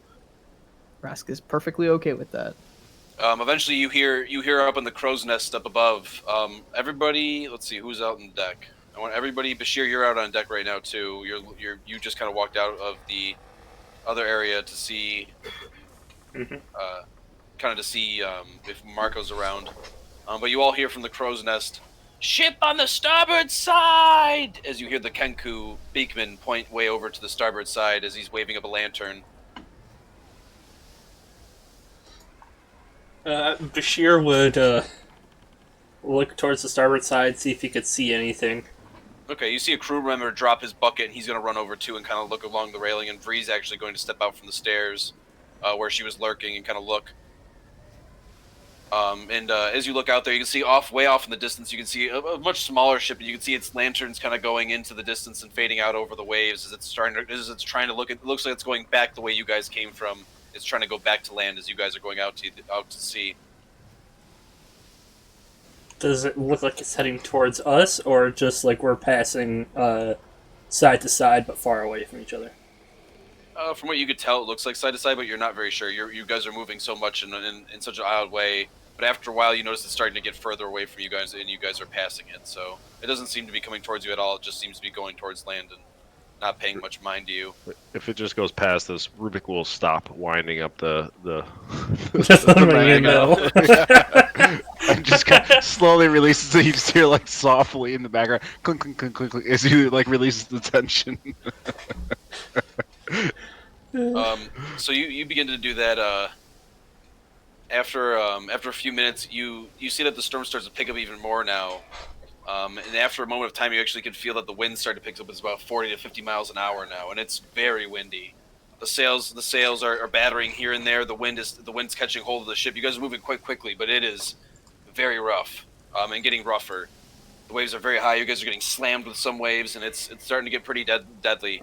As crew members are now scrambling back and forth to get ready. That ship now is long gone, and you can't even see it in the distance. Hopefully it is still afloat and made it out of the storm, but you guys are heading right into this one, and it's getting worse now. Is there anything else you would like to do, Rubik? Unless you just want to hang out by the Magnell, or Rask, do you just want to hang out there and help the crew members? Yeah, Rask is just gonna help. All right. Yeah, just hanging on to essentially near the Magnell. I guess I'd keep one hand on the bacon and make sure we don't lose our supply. You know we have pigs in the hold below. You would waste bacon.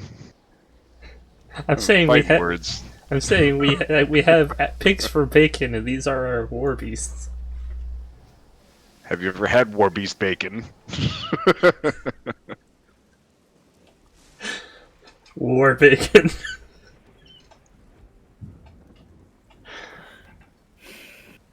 All right.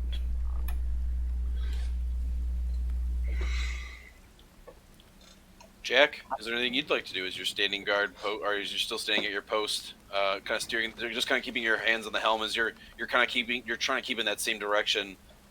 Dev is here and there telling you to go which way if you're losing track. He can tell if you're losing track. But after a moment, he kind of looks up at you and says, "Well, it looks like we're going to just be sailing by luck. I don't know where any of the stars or planets are from this point, so I don't know how to navigate. Just keep going straight, though, if you can." And he smiles at you. God damn it, Dev. And the Highlander is just kind of looking at you, Jack, kind of like nervously. What does he mean? What does he mean? He can't help us anymore.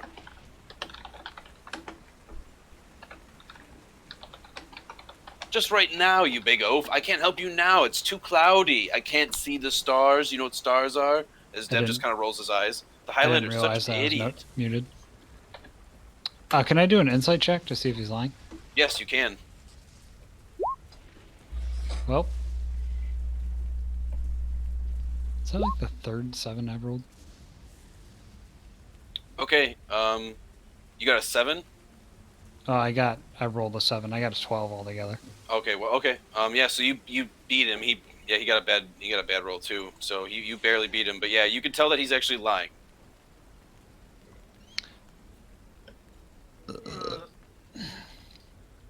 I know you're lying, you sick son of a bitch.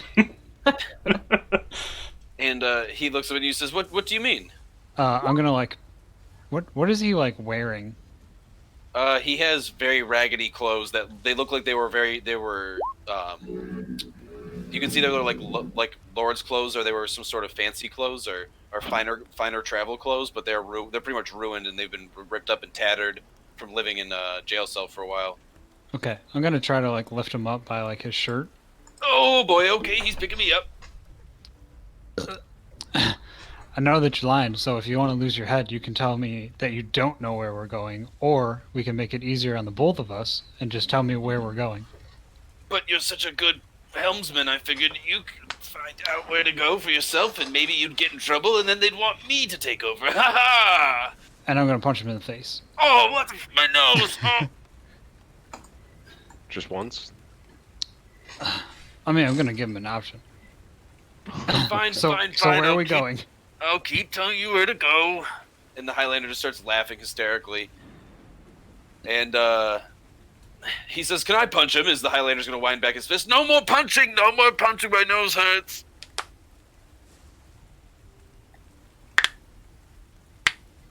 And you see that Dev is going to look at you. Next time you can get him. You see that Dev's going to look at you, Jack, very angrily. And he says, "I'll tell you where to go. Just put me down and stop punching me." I was gonna like drop him. Bone collectors are so violent all the time, and he's just gonna like kind of cross his legs again like a little angry kid that just got scolded, and he's just gonna hold his nose. Well, hopefully next time you won't lie and I won't have to punch you in the face. Wasn't lying. I was just not sure where we were going at the time.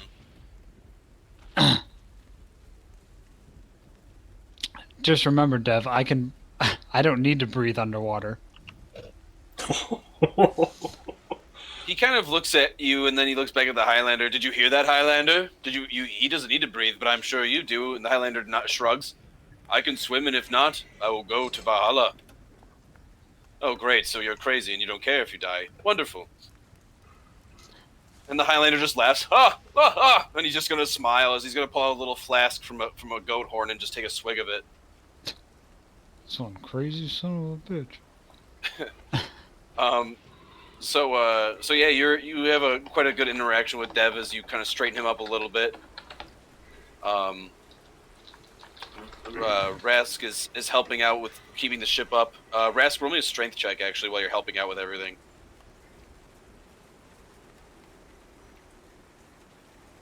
Sorry, roll me an athletics or acrobatics check. I apologize. So you can add whatever if you already added something. Oh, it would be that plus 4. 4, okay. So 15? So 18. Oh, 18, okay. Yeah. So yeah, you're definitely helping out a lot. He's getting some good use out of you and really enjoys having you around. Plus you're learning quite a bit about knots and quite a bit more actually about where they come in handy at certain points of sailing. So you're learning quite a bit actually. Bashir, you I'm assuming you go back down below deck to look for Marco after you see this little ship incident. Yeah, once Bashir realizes that we're not going to actually be encountering the ship, he checked the top deck to see if Marco came back up at all, and if he doesn't see him, he heads down below and look for him. All right. So you head down below deck, and Vree's gonna kind of let you go first. Then she's gonna sit back down in the stairwell where it's not as downpouring rain, and just sit down. And you can see she's just picking through her food that Rask brought her. As soon as Master the Bashir, she just kind of gives you some respect and just says your name as you're passing by. yeah, always a pleasure, Vree. And he's his default with her is Orcish, just because he assumes it's more familiar for her. Right. But, as soon as he's down the steps far enough where the rain is no longer hitting him, he's just gonna like crouch down on all fours and like shake himself off like a small dog. Okay, I like that. That's awesome. And then he's gonna keep looking for Marco.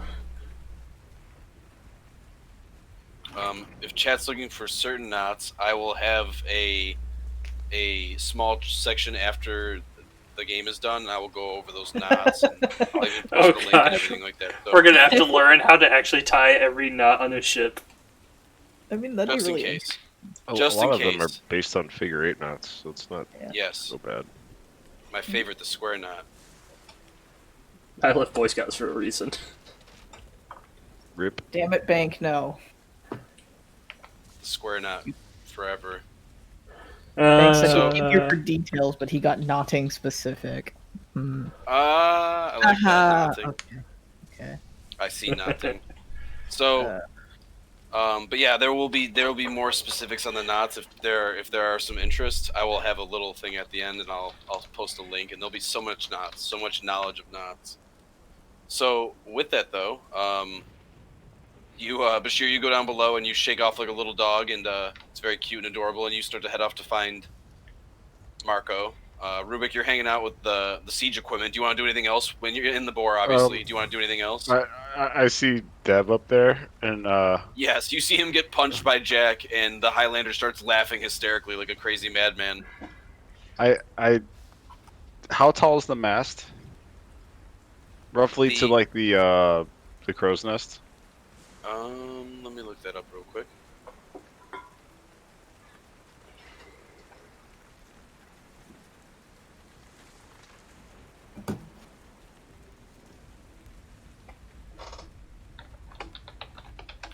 You said just the center mast? Yeah. How tall? It's just to the crow's nest.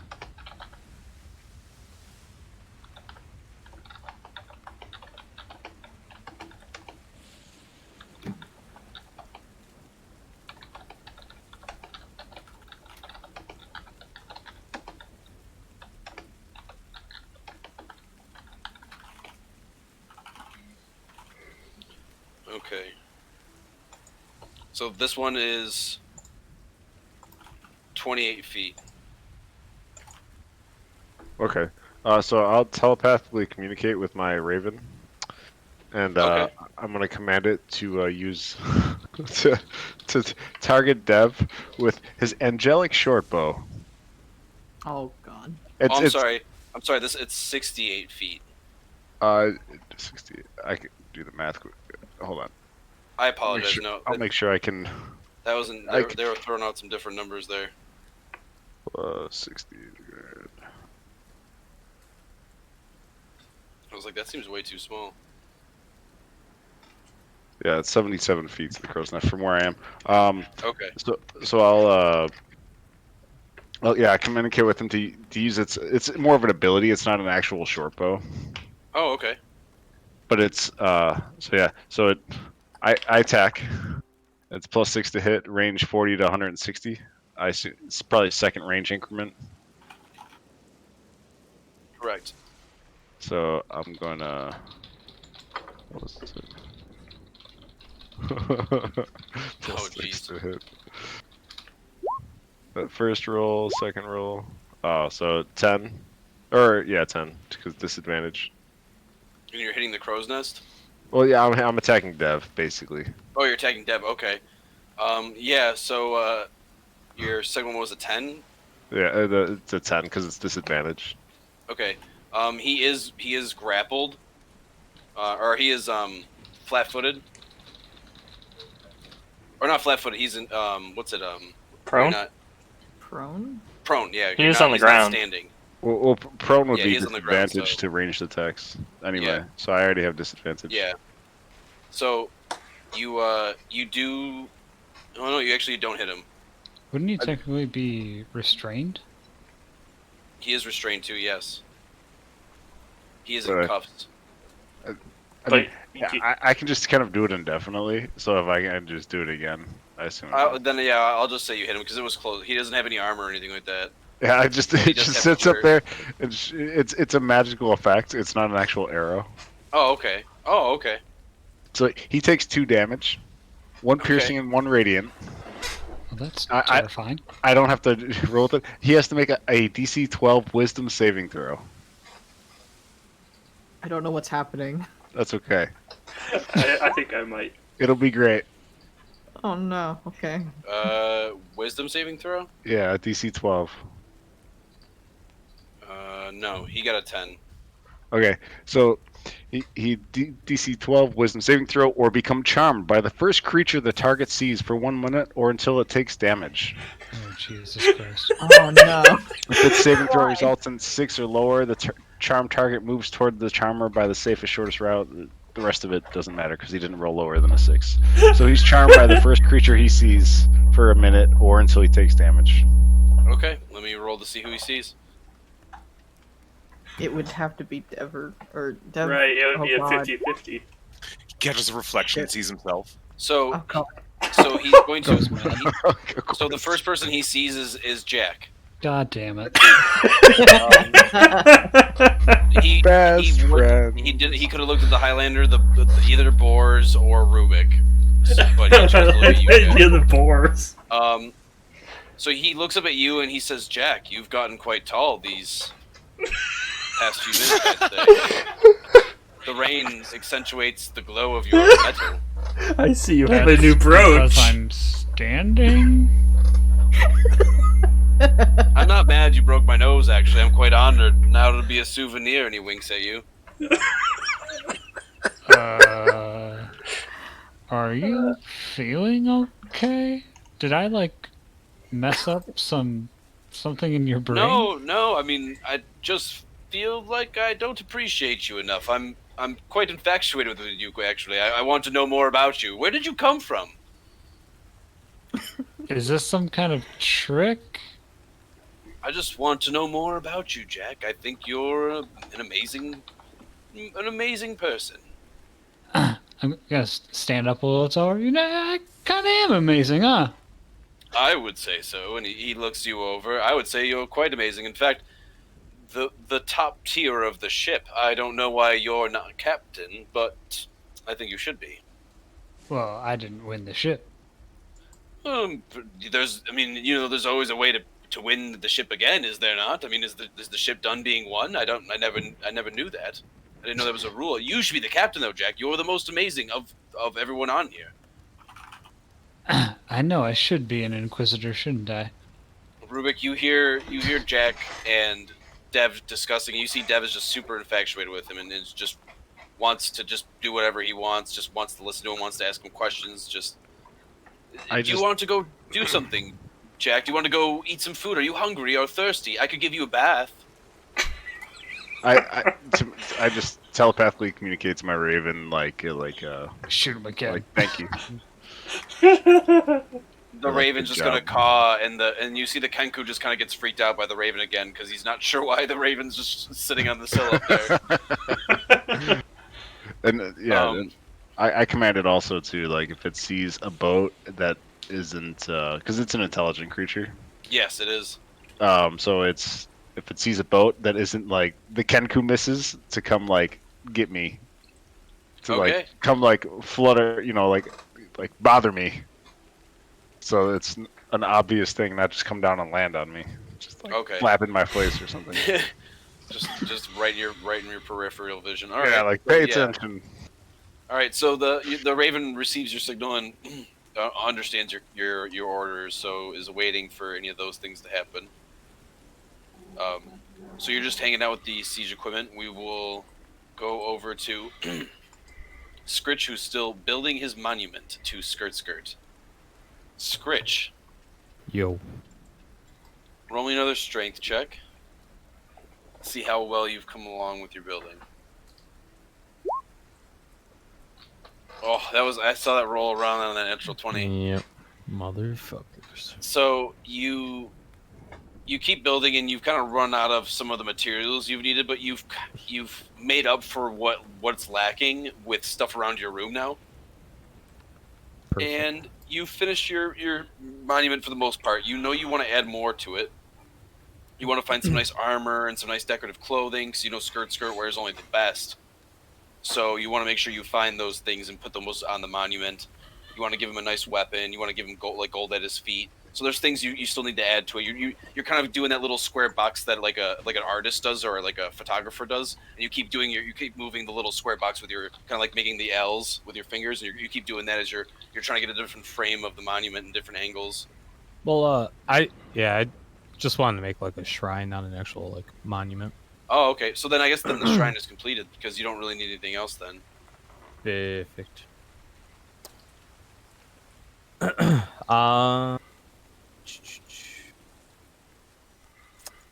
What time of day is it? You knew about leaving the port. It was a little close to noon, high noon. I think Skritch is just gonna pray at his newly built shrine. It's been a while since he's prayed to Skirt, so he's just gonna chill in there and pray for a little bit. Okay, just have some you and Skirt time. Yeah, a little alone time with the man upstairs, you know. Okay. Do you have? Can you roll me a religion check? Yeah.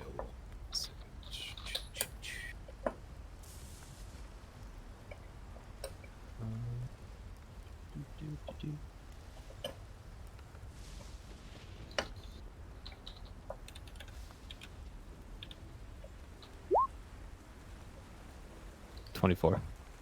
Damn. Okay. You actually connect with Skirt on a very fine level, and you feel like you're actually gaining some sort of word or vision from him, and you're kind of in a deep thought and meditation with him in prayer. So you're doing that right now, and you're actually getting somewhere. You feel like you're very connected, and this is exactly what you needed to do to talk to him again. So you're doing that. The rest of the crew, you guys are up on the deck, and it's getting pretty choppy, getting pretty crazy. After a moment of time goes by, and the storm's getting pretty nuts, you notice that the storm starts to lighten up a little bit almost, and dies down to a light rain, and the waves start to break and become smooth again. You can also see that there isn't really much going on within the wind anymore. It seems to die down as well. It's not going as hard. In fact, it seems to be only 20 to 15 miles an hour now instead of where it was almost 60 miles an hour. A complete change all of a sudden. And there is a slight difference now again, as there is now no rain. Just a light trickle, and it is now smooth. And the water is almost mirror flat.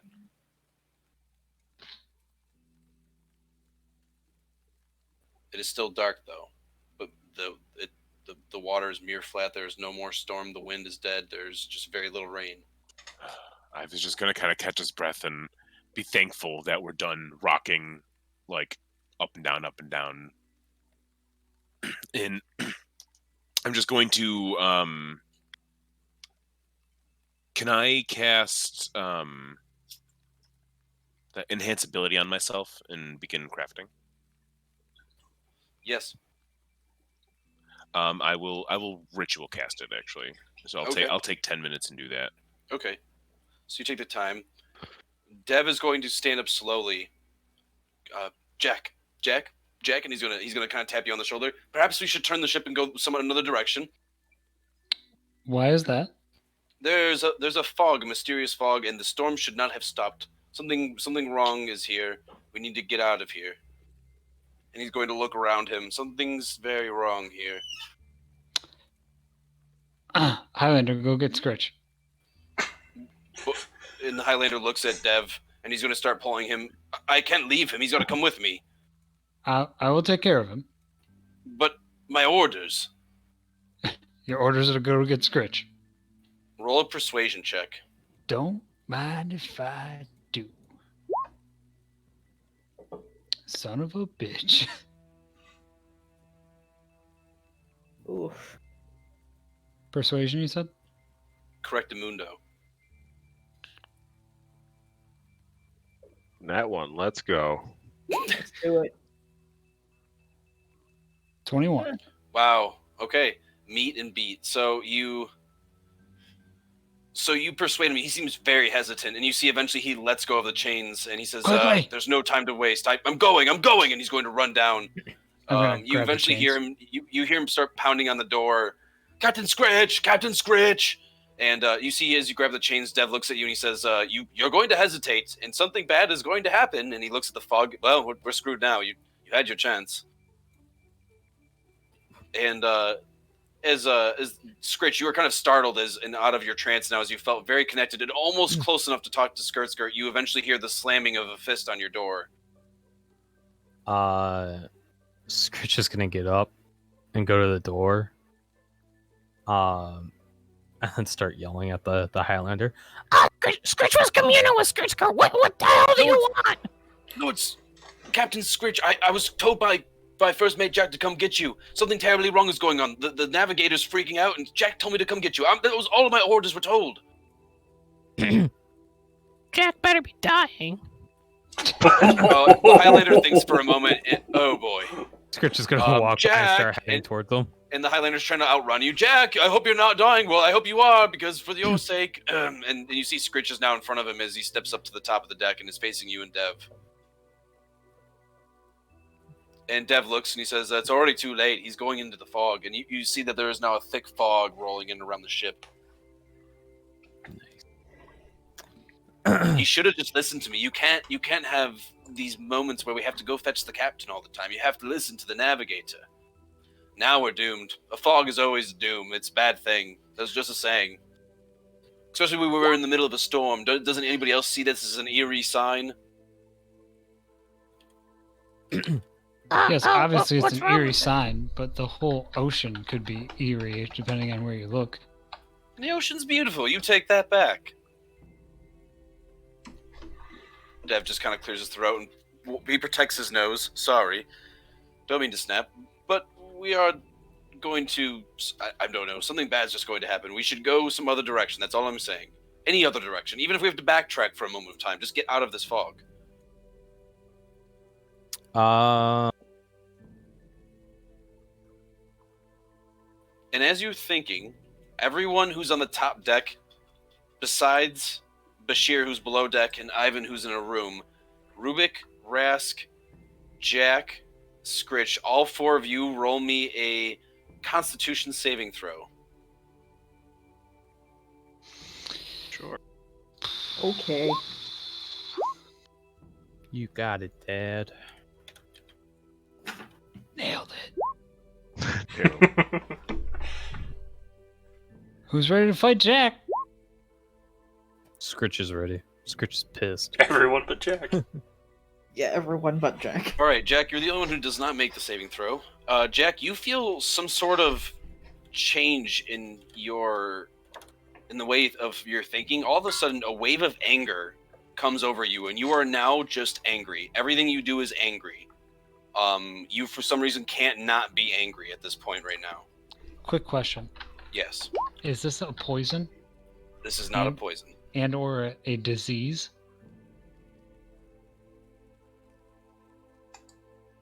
No, it is not a poison or a disease. Okay, because I'm immune to both. So. Okay. Just asking. Yeah, it is not a poison or a disease. But you are very angry. Anything you say or do is now through anger. How is this? What like do I know what's causing it? You have no idea. Okay. And there's a fog? There is a fog around the ship now, and you guys are now discussing, and all of a sudden something just snaps. And you are just angry. You have no idea, but everything you say and think and do from now on is in anger, is in the emotional state of anger. This goddamn fog, I can't see fucking shit. What is happening? Dev kind of steps back. Jack, calm down. I told you we were in the fog, but now we have to try to get out, and we're going to get lost. No, you calm down. You let us into this fucking fog. Oh, I actually have to roll for Dev too because he's breathing. Oh, good. Oh, he fails too. So hold on. Let me see. Big argument. I don't mean to be this guy. Dev was an asshole before. You see that Dev seems very embarrassed. Oh, I'm kind of embarrassed I didn't say something sooner. I'm sorry, Jack. I'm really sorry. Can I just go back to my room? I just want to be alone for a moment. I'm sorry. No, you're gonna fucking stay here, you son of a bitch. The Highlander looks back at Dev and looks at you and looks at Skritch. They're acting strange. Dev would never ask to go back to his room. Isn't he still charged for... But Jack seems, that seems right about right to Jack. Jack seems fine to Skritch. No, I said they're acting strange. He's already acting strange. I mean, you can see he's just freaking out about the fog. I've never seen Jack get so angry about something so simple. I mean, Jack, it's weather. Really hates fog. But it's weather. I don't understand. And why is he acting so sad? Dev, what happened to you? What is wrong? Why do you want to go back to your room all of a sudden? We need you up here. You want to be free, don't you? No, I'm ashamed of giving you guys the bad information and not giving it sooner. I just don't want to be up here around anybody. I'm just so ashamed. And he's gonna just keep his head down. And you see that he like as in the case of the Downies. I do. Dev nods. I do have a case of the Downies as he looks down. As he's still looking down at the ground, very sad. Oh, I'm surprised you're Skritch get the sad. Downies too. Here's a gold. Unfortunately, the pigs did not pass. So let's see. Oh, God. The pigs got the Downies too. Yes, Matilda is feeling the same way as Dev, actually.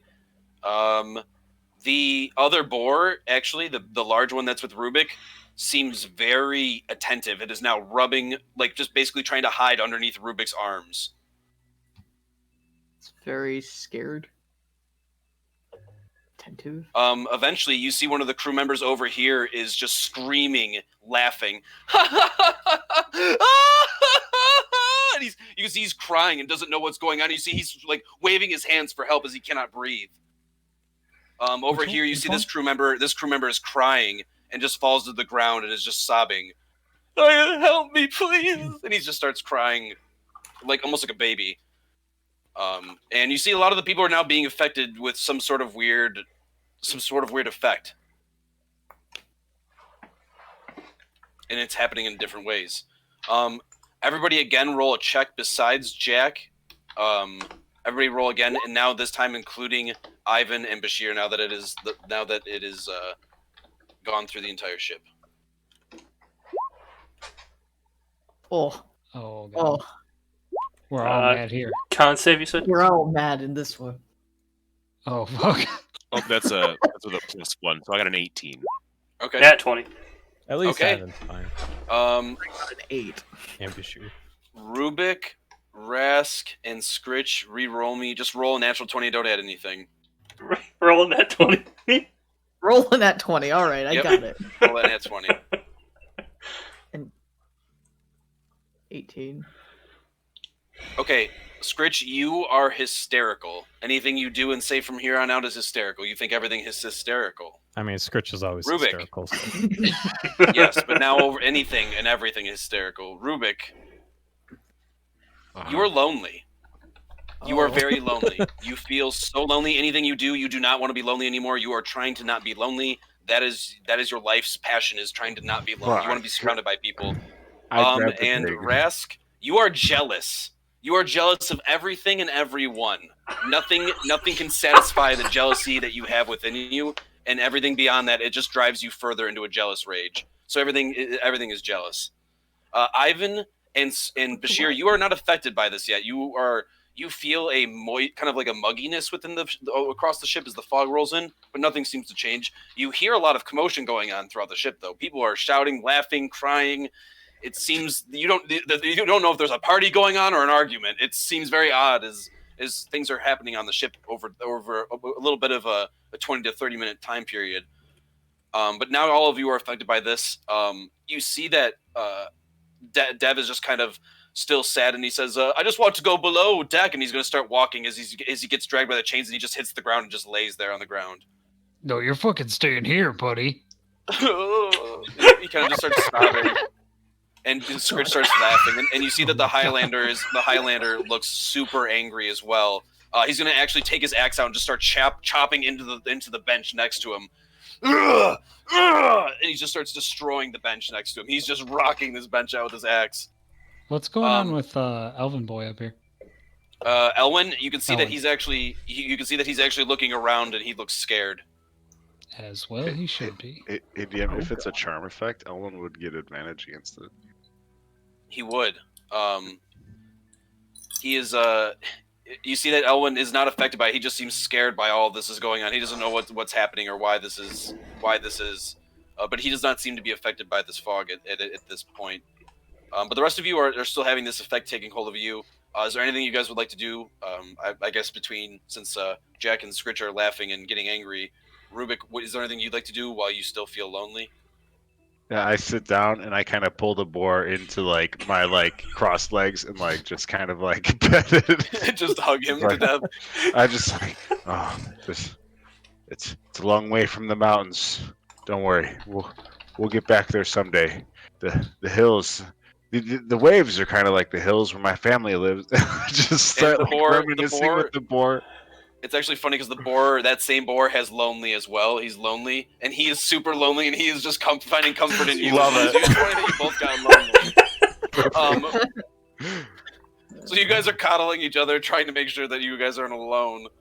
Rask, you are jealous of this guy crying, and you are jealous that Matilda is actually running her head into repeatedly into the Mangonel very hard. Actually, it looks very painful as Matilda's driving her head back and forth into the Mangonel.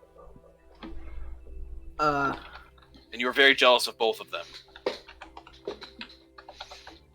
Why are you crying? At least you can cry. I don't know why I'm crying. I'm just so sad about nothing. I don't know. I can't stop. Please help me. Please. And he just starts crying. Please help me. Please help me. You're asking a lizard folk who can't cry to help you. How could you? Please, as he reaches his hand out and tries to grab he tries to grab your tunic as you're yelling at him, kind of jealously and enraged. God, Rask is just gonna grab him and shake him.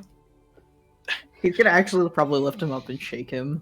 Okay, you do so like a little ragdoll. Up above, you hear Beekman. He says, "Stop it! All of you are going crazy!" He looks frantically around, and he looks to you, Rubik, and he says, "Rubik!" And he sees that you're coddling the poor. Oh no! So he's freaking out. He looks over at Skritch, who's laughing hysterically, at Dev, who just fell, and Jack, who's yelling at him like an angry stepdad. So it doesn't look good right now. Everything looks very chaotic. Bashir, you're down below deck. You eventually find Marco, who is. Oh God. He is affected by it. Oh my God. Okay, this actually suits him. Oh, that Bashir. Hello there, my friend. No. It's been so long since we've seen each other. You look very beautiful.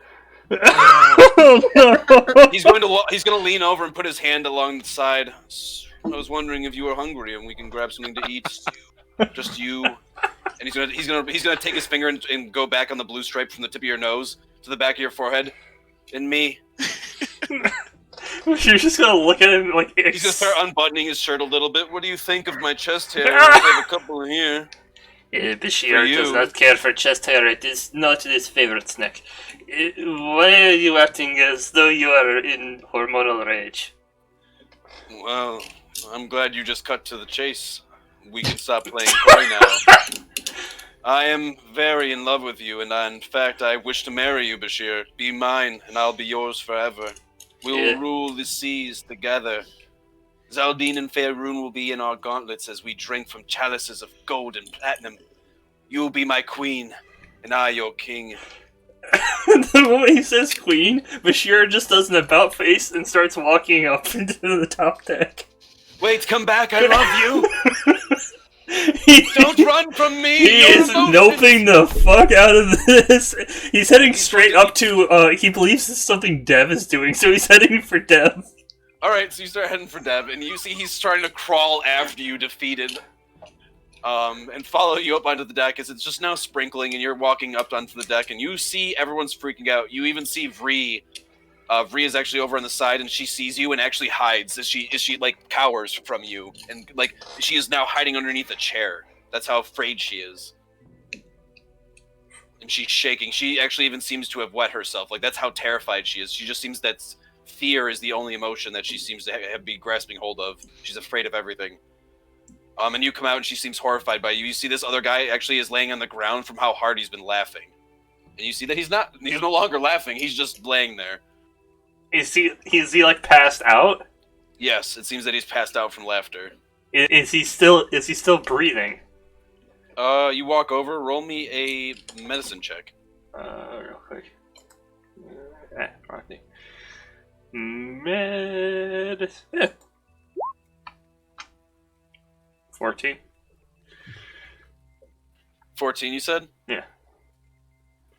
You can see he's still alive, he's breathing, but you can see his face is bright red. His eyes look like they're bloodshot. You can see where there was tears running down his face, almost like a little, from clearing the dirt away that was once on his cheeks. This poor man looks like he's almost laughed himself to death. Literally, almost laughed himself to death. Is Marco still following me? Marco is still crawling towards you. My love, Bashir, please, I will etch my name or your name into my heart forever and eternity. Please. If Bashir sees he's still following him, he's going to instinctively try and get somewhere where he thinks Marco can't follow, and he's going to start climbing up the mast. Alright, so you start climbing up all nonchalantly. Do not run, the ship is not that big. You cannot hide our love. He looks to the guy who's on the ground. We're in love. You cannot stop it. He'd even go as far as to take a second to cut any ropes he can use to climb after him. Alright. So you're going to any length to stay away from him. You see everybody is freaking out. You see Rubik is hugging a boar. Rask is yelling at this guy who's crying. This other boar over here is running her head into the mangonel. It just looks like chaos. You hear screaming and shouting from where the helm is. It's just nuts. It's just chaos. Ivan, you hear all this yelling and such going on too. Do you want to do anything about it? It's very loud and it's very distracting at this point. You're just like, what is that noise? After like 15-20 minutes of just interruptions. Wow. That's a lot. You have more patience. Because at first, Ivan's just like, no, I'm working. Like everybody's cool. Like I'm fine. I know we're all fucking around all the time. So I mean, people yelling, people laughing, people screaming isn't really anything out of the ordinary too much. But after you guys won't let me get my goddamn work done, Ivan's going to get up and take a look outside. What the hell is going on out here? Ivan, as soon as you step out, you see Vree cowers, and she and she starts crying. Very opposite of Vree. Like you would never see her do that. She would rather die than do that. You see Marco is crawling after Bashir. My love, Bashir, come back to me. And he's crawling next to this guy and telling this guy who's passed out on the deck that he's in love with Bashir. You cannot stop us. We were in love. And he's crawling past. You hear yelling and shouting from the back of the deck. You see Bashir's climbing the mast trying to get away from Marco. You hear Rubik in the background. They're in love and I have no one.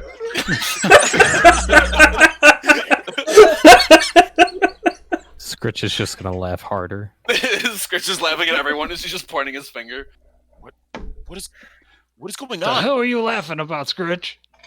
As Jack snaps at Skritch. Laughing intensifies. Vree, what's happening? She gets to the point where she actually jumps off the ship. That's how afraid she is. She's gonna jump off the ship. Oh shit! She's gonna jump off. Vree, what? She doesn't even us. She's that terrified. The fear is that the only thing in her mind right now. So she's so afraid she jumps off. When she gets in the water, she screams and panics and starts flailing. You actually see she almost gets sucked under the ship as she now disappears underneath a wave. Man overboard! Man overboard! You see that the Kenku is gonna start ringing the bell. And he says, cut the lines, we need to stop the sails. And he's going to start ripping, but all the crew members are under this effect. I'm going in for! And I'm going to put my hood of my Cloak of the Manta Ray up. Ivan, you'll get sucked in, as the Kenku screams at you and tries to run over as he's trying to grab a rope and throw it overboard. Good, no one wants you here anyway. Damn. Give me a rope! And I'm gonna look. There was a rope tied off to the mast. Doesn't seem to be long enough. There's a rope tied over here where above or below where Bashir's climbing up and where Marco's climbing towards. If this is all going on with Bashir there, Bashir would toss the rope to him from where he is at. Okay. Bashir's just gonna toss you a rope, and it lands next to you, and you're gonna tie it off to what? I'll tie it off to my waist. And where do you want to tie the other? Just leave the other end tied to the mast? Yes. Okay. Because would it be long enough for me to jump in the water? You would have enough length. You just don't know how much. You don't know in theory how much from the dive down and when you get pulled and everything. Hopefully you have enough to get to her. Or I'm gonna die. Or I'm gonna die. Right. So yeah. Yeah. Rubik, like, thinking about like I can't lose another friend, and so he gets up with like from his sulking with the boar and runs down the deck to try to like assist somehow, I guess. Okay, the boar's gonna follow you because he's super lonely and does not want to be alone either. Yeah, don't take my hand off of him. Okay, we run together, slow motion to save our friends. So you do that. Okay, so Raska's gonna also hear this, and Okay. he's just gonna be like, "No, that's my friend." And Rat's gonna start rounding the corner and walking Yeah. past the guy who's crying. as this is going on, Bashir's going to look over at Marco. If you truly love me, you'll help save 3. But I love you, and only you know what else matters to me, my love. Then And starts prove crying it! out to you.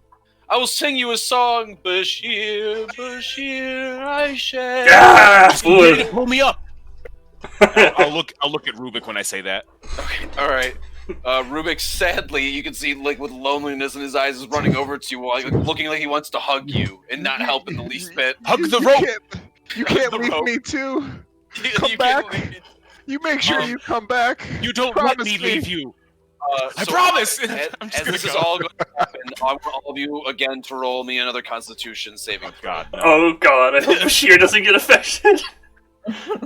No. I don't know how to do Bashir in certain things. Oh God. Oh, hey, Um, Jack's not angry anymore, at least. I want to use an inspiration point. You want to use an inspiration point? Okay. Yeah, I really don't want to be affected by this if I can help it.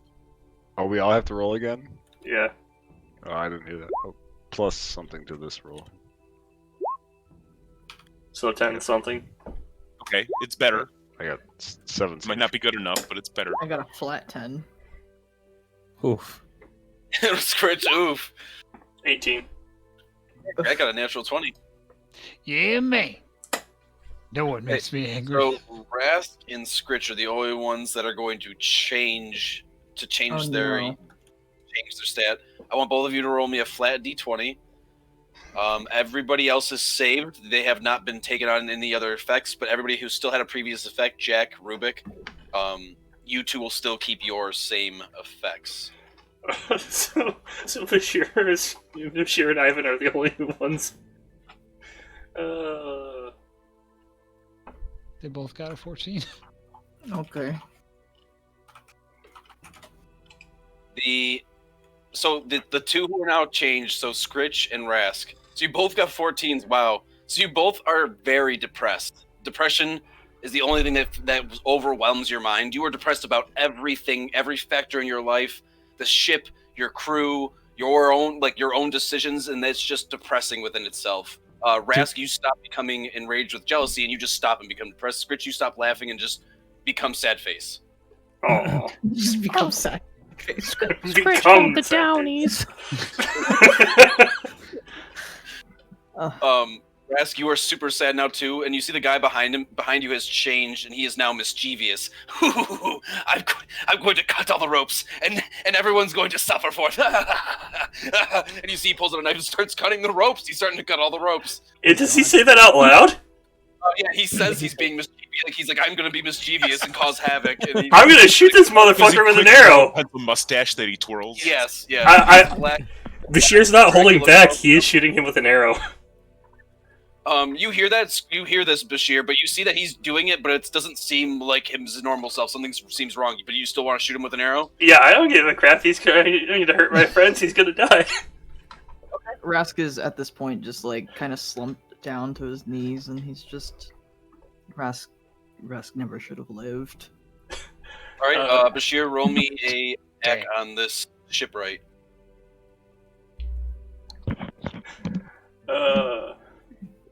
There's 22. 22. You hit him for damage. 10 piercing. 10 piercing. So you shoot him right through the leg, and he just hits the ground, and just starts screaming in agony. And he says, my mischievous ways!" And he's just going to start throbbing pain as he's holding his leg. I can still be mischievous, and he's gonna start carving his name into the deck of the wood. Can I try and just like shoot his arm that he's got the knife in? If you want to, I mean, if you want to try to shoot the knife, I'm just, that's a suggestion too. But you can also shoot the arm that's holding the knife. Why not? No, because he can use that arm to get another knife.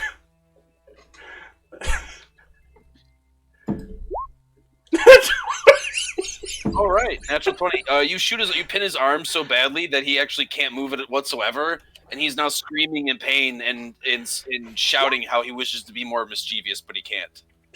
Alright, once this guy's taken care of, I'm going to go back to trying to help with the rope from the... at this point, Bashir's just trying to help pull on the rope from where it's anchored to the mast and make sure that it doesn't come unfurled at that point at all. Okay. Rubik, you finally run over and you grab the rope. You start hugging the rope.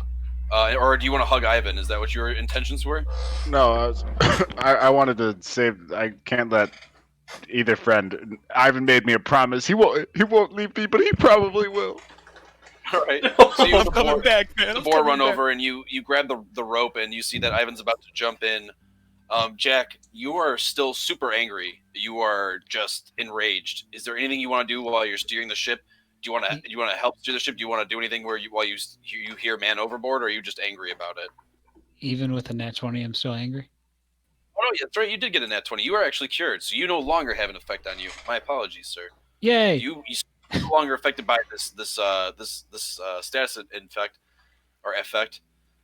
You are actually cured. You no longer feel angry. You just see that Skritch next to you is depressed, and Dev is so sad that it seems that he is just like laying on the floor with his face down, still in the same position where you pushed him when you were angry. Yeah, don't give a shit about Dev. I'm gonna step over Dev. Okay, you step over Dev.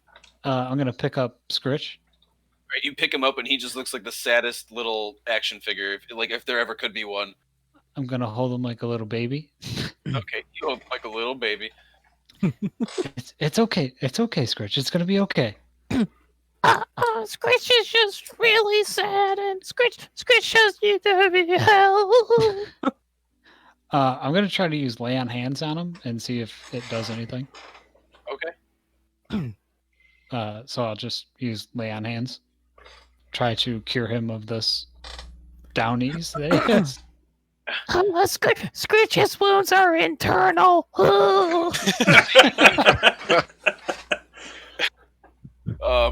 Just stay still. I'm gonna try something. So you try to lay on hands, and you can see that as you go over him with the magical effect, nothing seems to really change. He still seems to be very depressed. You can tell whatever this is either something beyond this magic that you know, or it's a greater power. It works. But whatever it is, it's definitely taken hold of a lot of the members of your ship, and it's very interesting. You even see that the Highlander is now crying. And you can see that he's kind of hugging himself, and he says, "I didn't mean to lose my daughter." And he starts crying you can see that he's standing in front of a bench with his axe broken between the two pieces of it. Now that he chopped it in half when he was angry the first time he was in an emotional state. I'll slowly lay Skritch down, and then real quick turn around and slap the Highlander and say, "Snap out of it!" All right. When you smack the Highlander. Nothing seems to change. He still stays the same sad state, and he looks to you and he says, "I deserve to die. Just kill me. I didn't mean to lose her." And he starts tugging on your tunic as he's on his knees. And Skritch, you hear that, and it just makes you hear about his daughter, and it just makes you more depressed, like even more depressed to the point where you want to just start crying your eyes out. Yeah, Skritch is gonna start bawling. Yeah, you just start crying. The Highlander's crying. Jack's just like, "What's going on?" Do I see Ivan getting off the ship? You don't see Ivan getting off the ship, but you hear a lot of commotion over here. You actually, unfortunately, the center mast is in your way, but you hear a lot of commotion to where there is something definitely going on over there, and you eventually hear I'm going in after her, and you now hear Ivan about to jump in. I'm gonna sprint over to the commotion. Okay, do you want to take Skritch with you, or just leave him there with the Highlander who didn't Dev? Yeah, I should probably pick up Skritch just to make sure he's safe. Okay, so you pick up Skritch and carry him with you, and don't be downies, you can be uppies now. You two start running as fast as you can. You put him on the saddle, and you see Skritch just bawling his eyes out. He doesn't even want to hang onto the saddle, so you're just kind of like hanging onto him with one arm, like a jukebox, like a boombox on your shoulder. I'd be impressed if you can carry a whole jukebox on your Jack shoulder. might be able to. You are Jack. So. I mean, I'm pretty sure I could. Yeah, you probably could. I'm sorry. You are a jukebox. Yeah. He gets it installed as an accessory. Recorder. All damage is now converted to sonic damage. So you run over, and within the instant, Bashir, you tug on the rope, make sure it's tight enough. Rubik, you're hanging on with the boar as well. Marco's hanging on the rope, but he thinks it's the only reason he is because he thinks he can climb it up there like a sloth and get to Bashir with his love. Oh god! And he's just hanging on. And Rask, you're kind of running over there too as well. Do you want to do anything, or do you want to help in any way, or you're depressed? So I don't know what you want to do or how you want to react to all this. Rask actually already stopped running because he just kind of slowed to a walk and then he's just got right there. Sitting down. Yeah, he just kind of sat down. Yes, I'm sorry. Yeah, he just kind of sat down and he's just like staring down into the cargo hold, and he's thinking very quietly about how he survived when he shouldn't have. He should have died when he was a child, but he was always constantly rescued by other people. But he's not saying anything because he doesn't know how to express this. Okay. Ivan, Rubik, are you okay? I'm fine. Nothing. I don't know why everybody's going crazy, but Vree's in the water. I need to go after her. You eventually see that she's starting to come up above another wave, but go back down again. So just so that she doesn't have much time. Fine. Going in. Just leave. I push him. Fuck it. Just go. All right. So you jump after her, and you hit the water hard, and it's very cold. And as you hit the water, it kind of like it wakes you up. And you can see that it's not very wavy, just only where the ship is moving, the wakes from that. And you start going under, and you can see that she seems to have a hard time swimming since she has all this heavy gear on. And you can see that she's slowly sinking, but you can also see that she's affected by the fog. So she's just kind of letting it happen, and she's terrified of the water. Yeah. So she's freaking out and drowning. All right. Well, I have a 60-foot swim speed. Okay. Yeah. You get to her quickly. And as you're grabbing her, she's terrified, and she's just like thrashing and scratching at you. I'm just going to grab her around the torso as hard as I can, and then just like tug on the rope, and then just grab back around the torso. All right, Rubik, the boar, you all feel the rope being tugged. Jack, do you want to grab the rope as well? As this is happening, I turn to them and be like, "Are you gonna jump in too? You can't stand to be around me."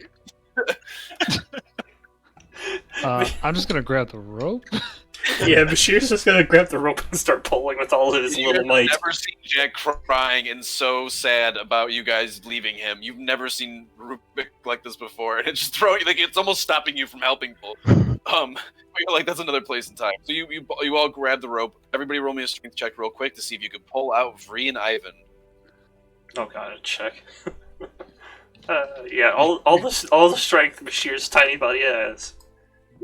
Just a straight strength check. Yes. Hold on.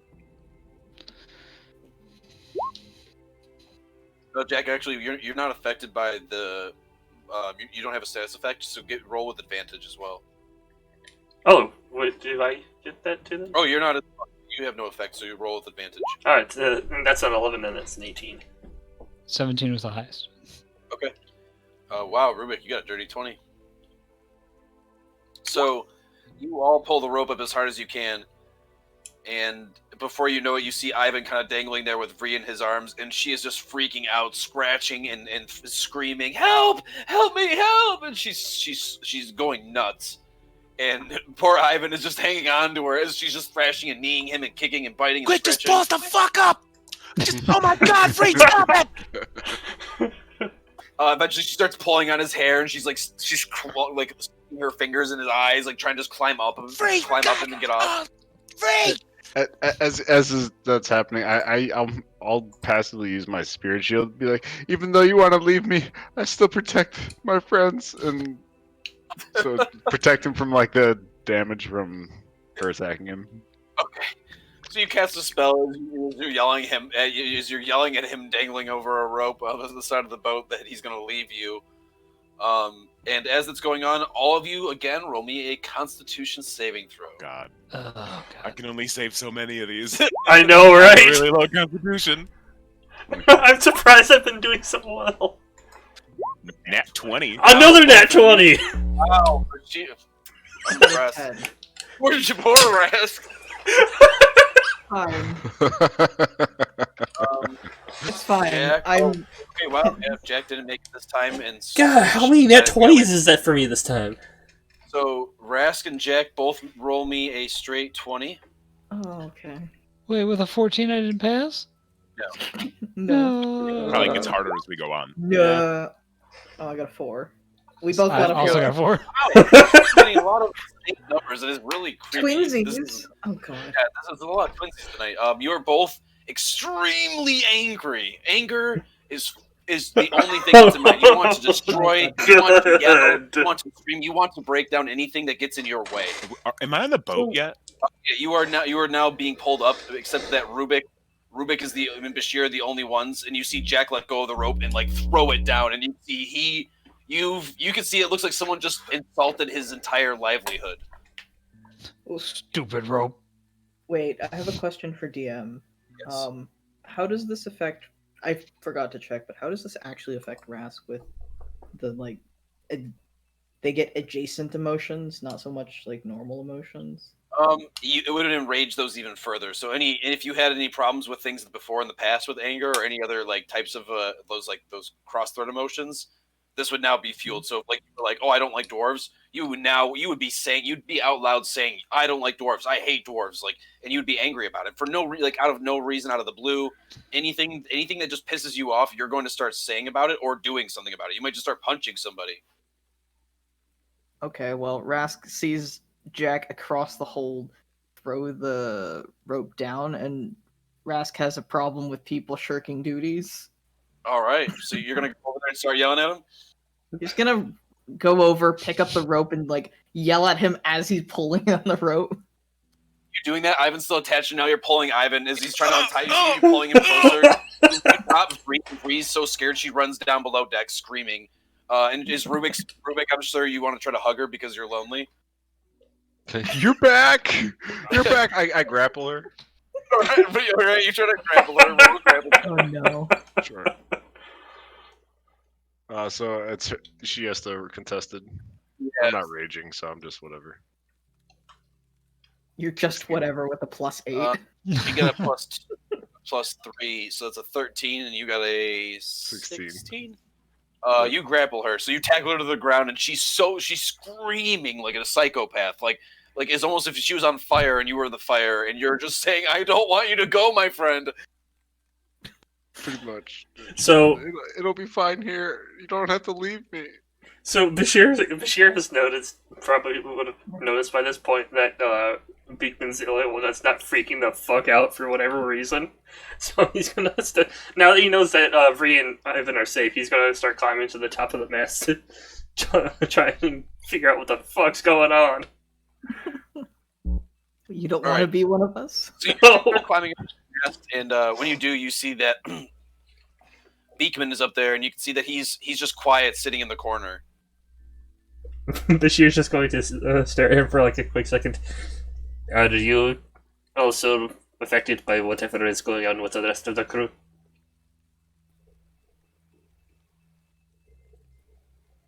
He's going to slowly turn around and look at you, and he says, "I'm so disgusted with you. So disgusted with myself." Okay, And he so looks at you, yes. And then Bashir's just going to turn around and start walking down the and when you as do, well. you actually see that he's going.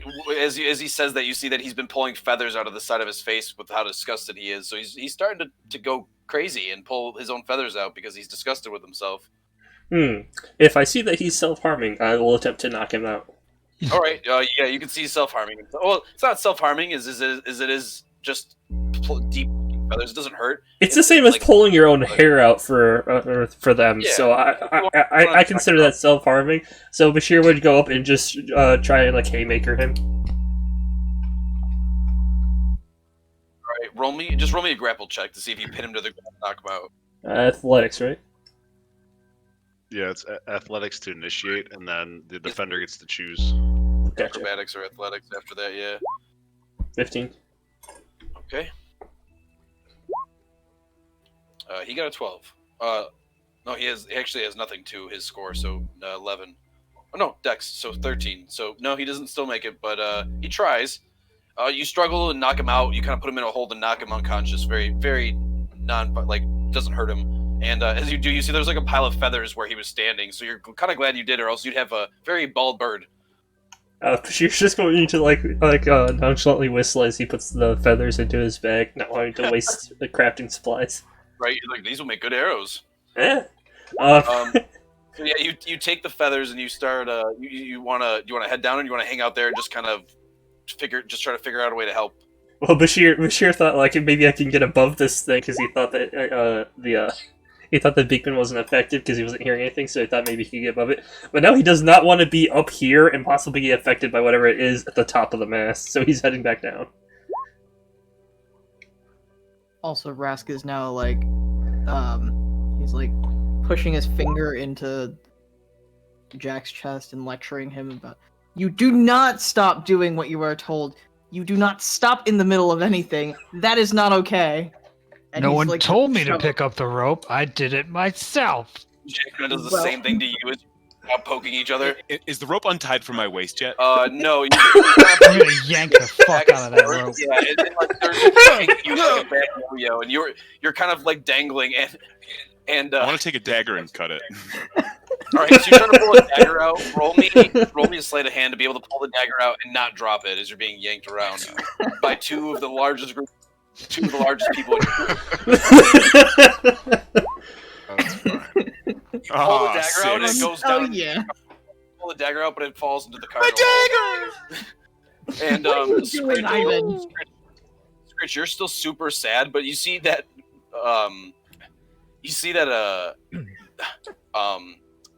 Marco has crawled past everyone and is now by the mast. Bashir, my love, please come back to me. My heart will not change for you. I'm gonna start climbing down the opposite side of the mast. Skritch is just gonna cry harder and go, Skritch just wishes Bashir would love Marco. Thank you, Skritch. Thank you. You see our love. Why do you not see our love like he sees our love? He just starts shouting at you. If Bashir can get to the deck, he's gonna start heading towards the wheel at this point. Alright, so you start climbing around the mast and Marco sees you. Don't you do that! And he's gonna start following you as he's crawling after you.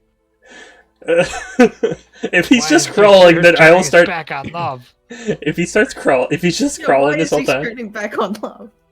Guys, please set me down. Please let go of the rope. You're so lucky to have someone to love you. Please. You hear Rubik grappling Free, and Free is freaking out. I just want to help. You guys are all just going. As I like hold her down and palm her face, I'm like, look, she just wants to get away from me, but he just wants to be so close to you. The floor is actually going to stay on top of you and at the same time. Rubik, you are still very lonely. Oh my god. I will check to untie the rope. Yeah. I'm super good in survival. Yeah, dirty 20. All right, you untie the rope finally, and you just kind of fall on your ass, and you see that they're still tugging on the rope even when you're not in it, and they're still just arguing about like Bashir running away from love. They both seem to have the same topic, and they agree with each other. They're just arguing about it. Oh my god. Don't drop the love. You bastards. Let go Can I roll an Arcana check to see what could potentially be, like, what might be swaying their emotions? It's love. Love is swaying us. Dirty That's 20. the power of love. You start trying to look around, and you can see that there seems to be some sort of dust that's floating around in the air, and it doesn't seem to be of anything natural. It seems to be more magical. It doesn't have any like property. As you try to touch it, it just disappears and goes through you. It seems that this fog is littered with it. It's very fine and very. It seems like it's very potent, whatever it is, and has been causing all these immense and massive of overflows of emotion. Hey DM. I forgot until just now. My familiar should have been rolling for this. Oh, that's correct. If you watch, roll me 2 rolls really quick. Is it a magical effect? It is a magical effect. Okay, so that is advantage. So I'll roll 2 rolls. That is plus. Good on you for thinking that, remembering that, and now you know it's a magical effect. So good for you, Rubik. Well done. Well, I mean, so 12 and 25. Oh, I'm sorry. No, that doesn't make sense. 11 and 16. Jesus, sorry. Yeah. So yeah, your raven does get affected. Yes, your raven does get affected. Roll me just a regular 20. I was gonna say dirty 20.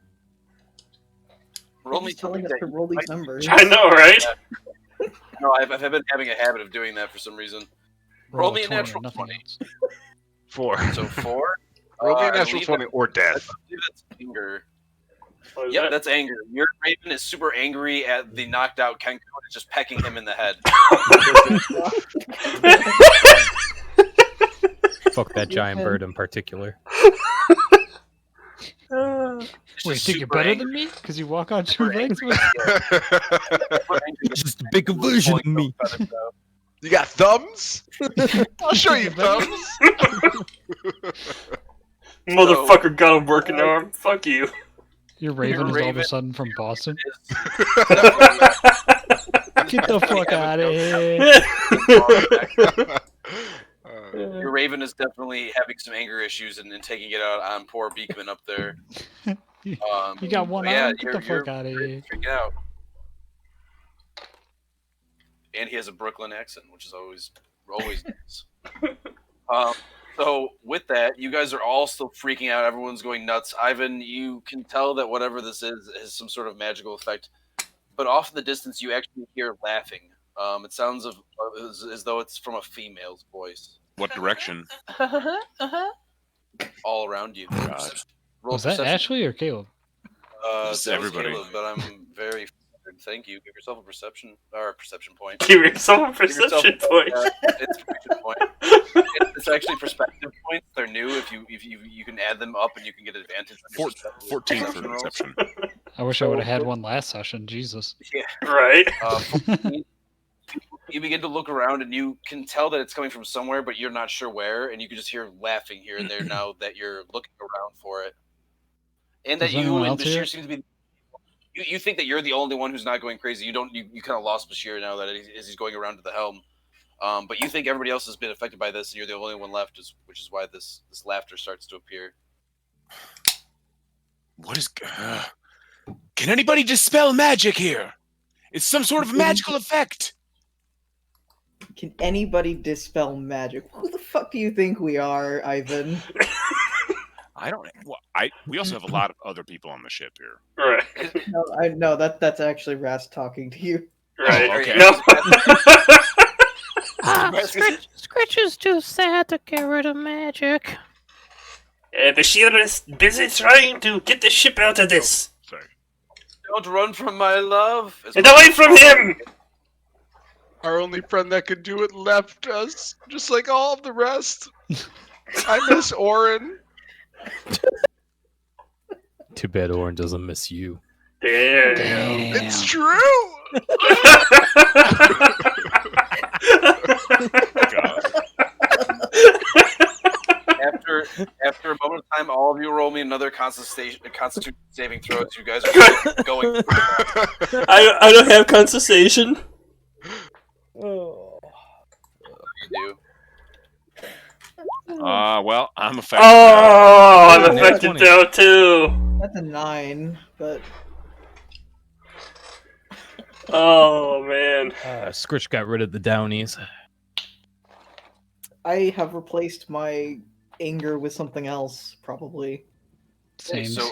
so Skritch, you have now awakened from your epiphany of emotions, and you are now awake and no longer affected by this. You have now a straight mind. Your eyes, mouth, everything just kind of feels sore as you've been laughing and crying for a while. You see that everybody else is freaking out. You are on Jack's shoulder as he's poking Rask in the chest, and Rask is poking Jack in the chest, and they're yelling at everybody. They're yelling at each other. You look around, and you can see that now everybody else starts to stop and starts to almost change how they feel. I want everybody but Rubik and Skritch to roll me a regular 20, a straight 20. Oh look, I guess I'm still angry. 5. 4. 3. A 4. 17 or 15. Sorry, would have been So 17 with it. Actually, Rask, you want to choose a different one, or you still want to stay angry? I'm okay with whatever you decide. Rask is experiencing the full range of emotions right now, and it's very I will let disconcerting. you re-roll if you'd like. That's what I will say. I will You already had re-roll. anger, so I'll let you re-roll. Collect them all. If it or again though, then that is fate. Yeah.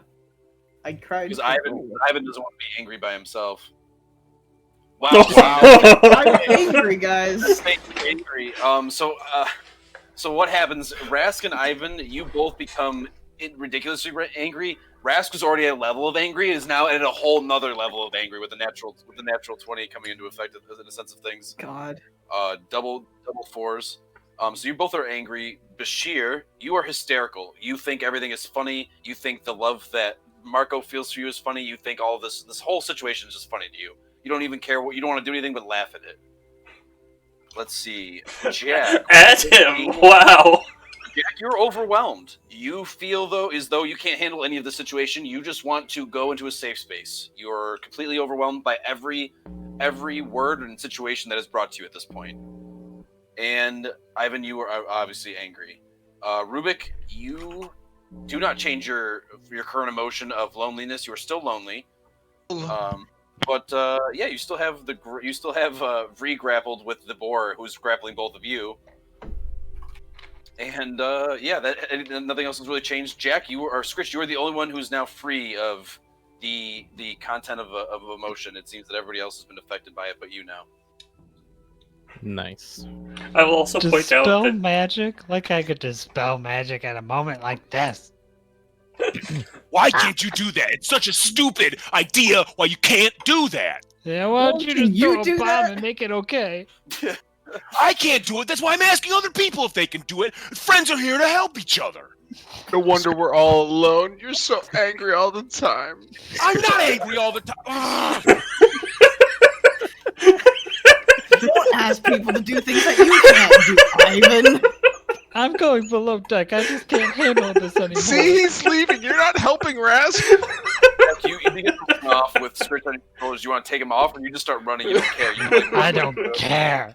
All right, Skritch, do you want to hang on for the ride, or what do you want to do? I know you were trying to say something, but you started laughing. Fucking dumb. I don't know why all of a sudden I went into like a super mad mom that's like overwhelmed with her 5 kids. I can't take this anymore. Okay. It's at the end of her rope. I'm always gone. Skritch is gonna cast Dispel Magic on Jack first. Okay. I will point out that Bashir's laughing sounds horrifying because he's a kobold. Is it a Or hyena actually, laugh, hold on. basically? It's pretty much a hyena, but gravelly. So, quick question, actually. So it says choose any creature, object, or magical effect within range. Can I just choose like the magical effect that's like messing with everyone's emotions? Maybe. Maybe. But usually that refers to like an aura that is affecting everyone. I think this Caleb's is... feeling mischievous. Or What is it? Maybe we should shoot him We with can try arrows. it. Is it counterspell? It's all in the dice. Dispel magic. Oh, dispel magic. It's pretty much counterspell after it's already been done. What's to the target? It says choose any creature, object, or a magical effect within range. I mean, if you choose a creature, then it affects whatever's happening to them, Well, rather than like creature, yeah, a ice wall or something but, created by like, magic. If I choose one creature, it's one spell per creature. But if I choose the magical effect, it's everybody. Right. Well, Like, you have to be able to can- see it. And if you choose a creature, You can then you it can could try happen do it to on the creature fog and again. put yeah. Well, because I normally like it's sight based, so you could try to like on the fog maybe. right, yeah, you can choose the fog or the ocean. You have to choose something though. Okay, yeah, I'll choose the fog then. Okay. So then any spell of 3rd level or lower on the target ends, or for each spell of 4th level or higher on the target, make an ability check using your spellcasting ability. The DC equals 10 plus the spell's level. On a successful check, the spell ends. So if it's 4th level or higher, what does it have to do? I have to roll. Caster check. Yeah. So it's the DC becomes 10 plus the spell's level. Okay. So 14. So if yeah, it's a 4th level. It is a 4th level spell. So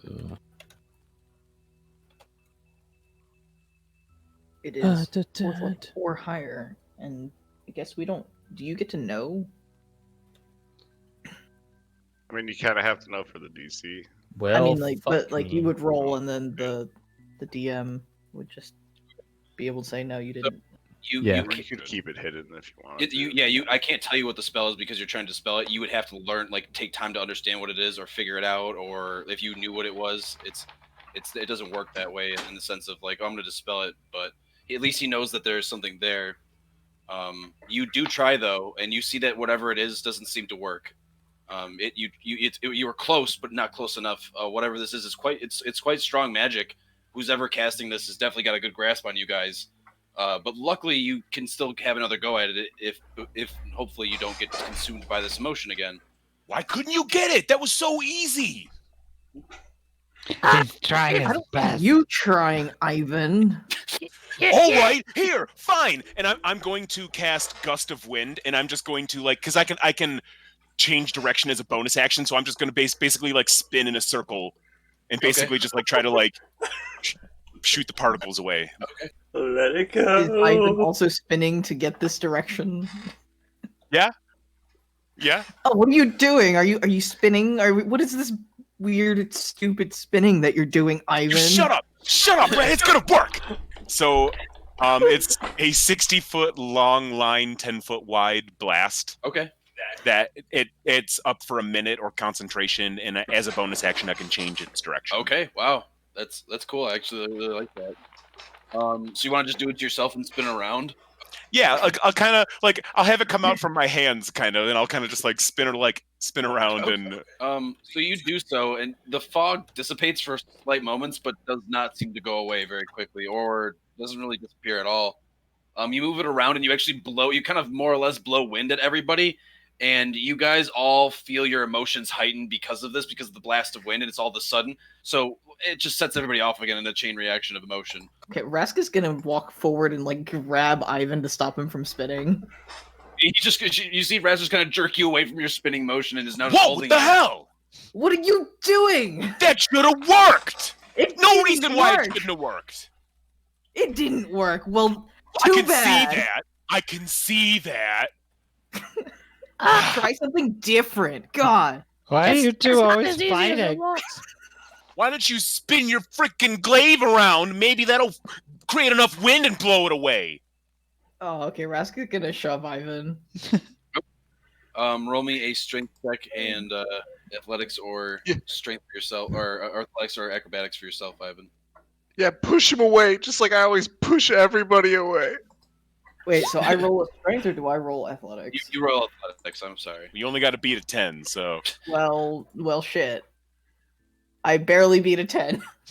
So you shove Ivan into the railing, and you can see he kind of like fits right between the mangonel and the mangonel platform and in the edge of the railing. And you land, and you kind of hit the back of your head, and it hurts pretty bad. And you look up at Rask. oh no, you son of a bitch! And I'm gonna get up, and I'm gonna like kind of charge towards Rask and attempt to shove him back. Okay. I have a -1 in my strength. All right, so. roll for shove. Can I run towards them both, like to check on the mangonel and be like, no?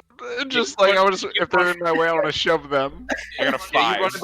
You run in between him and shove Ivan back to where he was sitting and stop him and just run in between him and the Rask and get between him. And you just kind of hug the mangonel. Oh, you're on his side. And the boar's going to follow and get between you guys now. And Vree's going to crawl downstairs now, finally that she's free. Don't yell at Bacon. What's Bacon going didn't on? do anything to you. Jack, do you want to run downstairs now that you're near the stairs? I just can't handle it anymore. All right, so you run downstairs. When you do, you see that Tink is at the bottom, and she is holding a knife. Oh shit! Oh no.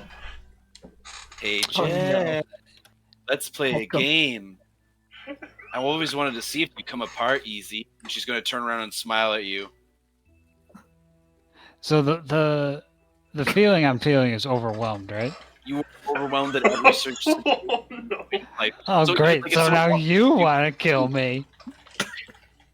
You want to run down the hallway past her, or do you want to run back up the stairs? Overwhelmed. I was gonna run, like, I'm just gonna like run past her and like push her over. Do so. She just kind of like hits the wall, and she just smiles and she says, "I like it when they run." And she's gonna slowly start walking after you. You start running down the hallway, and so you start booking it as fast as you can, and She better You- hope you I make it don't to get one of the- angry. you make it to one of the middle sections of the ship, and it's more or less empty, and it's quiet. There's no one there. Do you just want to hide there? Do I still have Skritch with me? No, Skritch decided to jump off, correct? Oh. Yeah, I got off. Yeah. Okay. So you decided to jump off. Want to go with you since everybody else is up on top?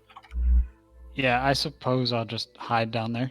Okay. Yeah. Since you were overwhelmed, it makes a lot of sense that you want to be by yourself and not try to be in less situations that would do that, which would be surrounding yourself by anybody. You were I'm gonna alone. like sulk in a corner and like rock back and forth. You do that, and you're just kind of hiding and waiting, and it just seems crazy and chaotic. It's pretty scary on the ship right now, and everybody's just overcome with emotion. Skritch, you are the only one left, and you see right now it is going nuts. You see Rask and Ivan are about to fight. Rubik stopped them, but only because he doesn't want them to hurt the Mangonel, and he's lonely. There's this passed out guy. You see that Marco is shouting for Bashir at the top of his lungs as Bashir is just... I believe Bashir was... Let's see here. I'm hysterical. So he's literally just like hanging halfway off the mast, laughing at him. He's just laughing at everybody and laughing at Marco, laughing at anything. You can see that it is just nuts.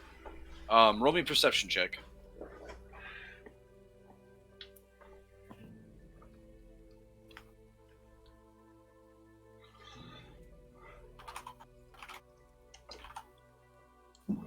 Who? Jack. Oh, me? Sorry, not Jack. Skritch. I apologize. Skritch, Oh. you roll. I was gonna say. I thought I was just hiding. Jack, and I was sitting here. I think Jack and Skritch. Jack. Yeah. one second. Perception. Perception. Marriage. Perception. 17. You look off at the distance and you see that there is a figure in the still, mirrorish water. As the cold, echoey fog emanates off of it just slightly, you can see that there's also a figure halfway out of the water, and she seems to be a beautiful woman who's laughing and giggling at you. She is actually drawing you closer to her now, and she's going to try to charm person you. Oh, Jesus. Oh dear. Oh, no. Is this a TPK? Surprise! We are able to Surprise kill. TPK. This is why you don't on a fucking boat. This is what happens when all you do is Do I need to slaughter roll something people. too? Your emotions This is take what over. happens when we finally leave the harbor, guys. We should have stayed in the town. Yeah. We fucking make- stay in the harbor. Throw. Sorry, what was that? wisdom saving throw, and you get advantage because your companions are.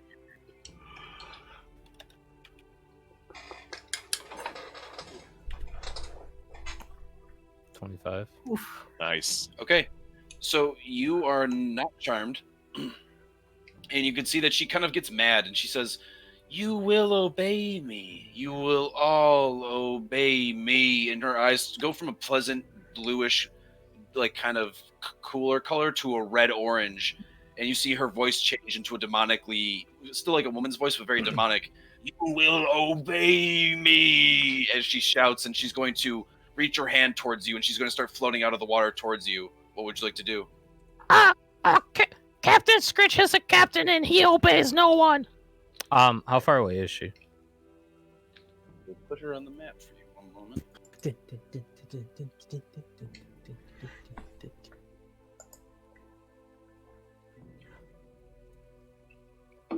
Oh, actually decently close.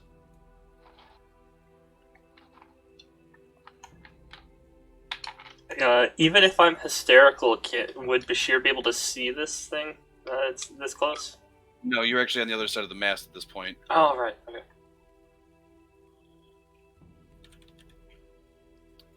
Right. I'm mocking Marco. Yes, you are laughing at him.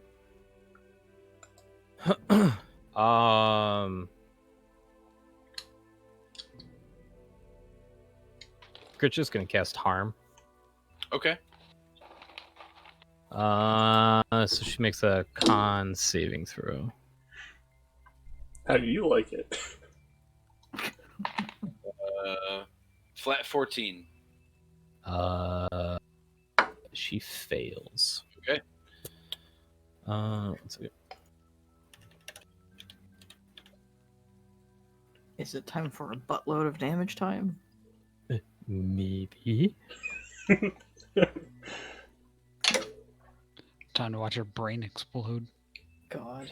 You little baby. Oh wait, no. No. Is this the one where she's like covered in pus and shit? 47 damage.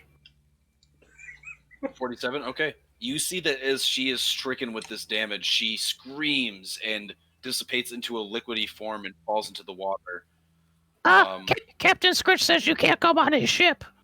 When this happens, everybody is now back to their normal selves. You are no longer feeling these enraged emotions any longer. Do we, like, obviously we remember that we were feeling that way? You all feel very exhausted, like tired, as if you have all been through some sort of very stressful situation for several hours, but you're not really sure what it was, and you don't really remember what you were all doing before. You just that something was happening. Last thing Bashir remembered, he was heading for the mast, or for the ship's wheels. We'd probably start running there again. You remember you were running up on deck to get away from Marco because he was being weird. That was the last thing you remember. And now he just shoot a look at Marco like, "Are you still weird?" Oh, my hands are crawling for some reason. I feel tired. Yeah. I don't know. I might be weird. I love hearing my voice though. It's a lovely voice. Yeah, you are still weird. Bashir's gonna start jogging quickly away from him and head for the wheel.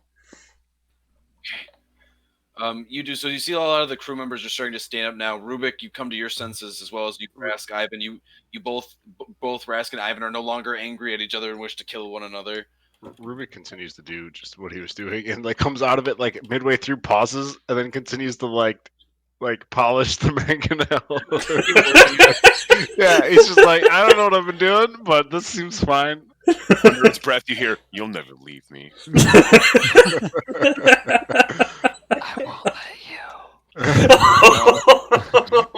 You're still in the room now, and you are no longer overcome with this emotion of being overwhelmed. You kind of feel weird though that all this stuff happened, but you don't really recollect what happened. You can recall nothing. Oh wait a minute! What about the one guy who was shot? I forgot about That was very real. Okay. I know. That was the siren. Yeah, no. She let an arrow fly. I saw it. I was not under my own power then at all. But Rask is gonna kind of like straighten up and like look around. What happened? My raven stops head pecking. hurts. My raven stops pecking the Kenku. It just goes back and just continues to keep watch like nothing happened. I'm gonna stand up and kind of just like hit or not hit my head. Put my hand where my head. Wow, I can't. Your head would have got hit. You'll get it. You really hit, huh? Yeah, I really did hit my hand. Ivan, oh. I was the one that was overwhelmed, not you. I'm sorry. It's just so overwhelming. I'll walk back towards Rask. What is happening? What? Rask does not know? Rask was over on. Rask was not over here earlier. No, I was in. I mean, I remember kind of like coming outside because you guys were being loud, and I came out to yell at you guys, and it's kind of the last thing I remember. Why are you wet, Ivan? What? And I'll kind of just like pick at my clothes. What the?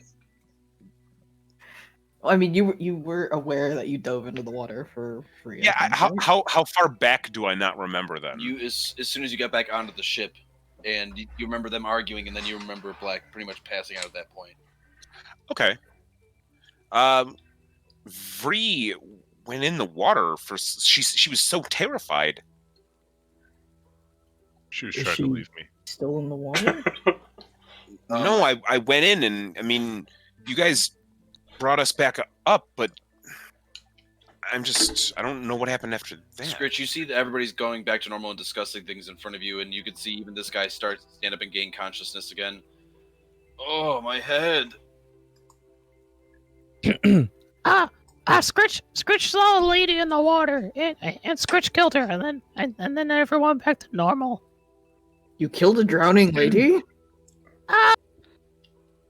Maybe.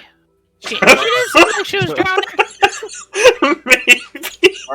Marco's gonna pull over on the bench as he's sitting there pulling splinters out of his hands. It wasn't any lady. It was probably a siren. You saved our lives, Skritch. We owe you a great debt. We all would have been succumbed by her charm, and who knows what would have happened to us. It's Skritch true. will call the debt even if you all serve on his ship for eternity. Laughing there, we are through, Captain. By saying that, Skritch just created a ghost ship. When they die, their souls are bound to the ship, and it'll raise from the bottom of the ocean if it's sunk, and continue to ravage the seas in the name of Skirt Skirt. Skritch's Davy Jones confirmed.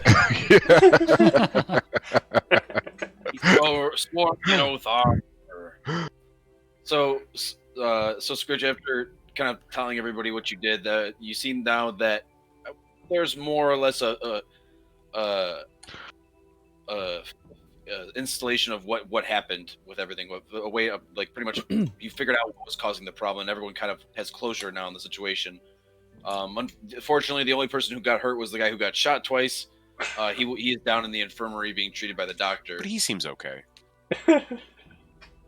But you are still alive. Jack, did you want to go back up on top of deck, or did you want to stay down in there? Yeah, I'm going to sprint back up and be Okay. like, Dev, you better not be at the helm. You look up and you see Dev is at the helm, and Elwyn has his bow pointed directly to the back of his head. Oh, And the hell no.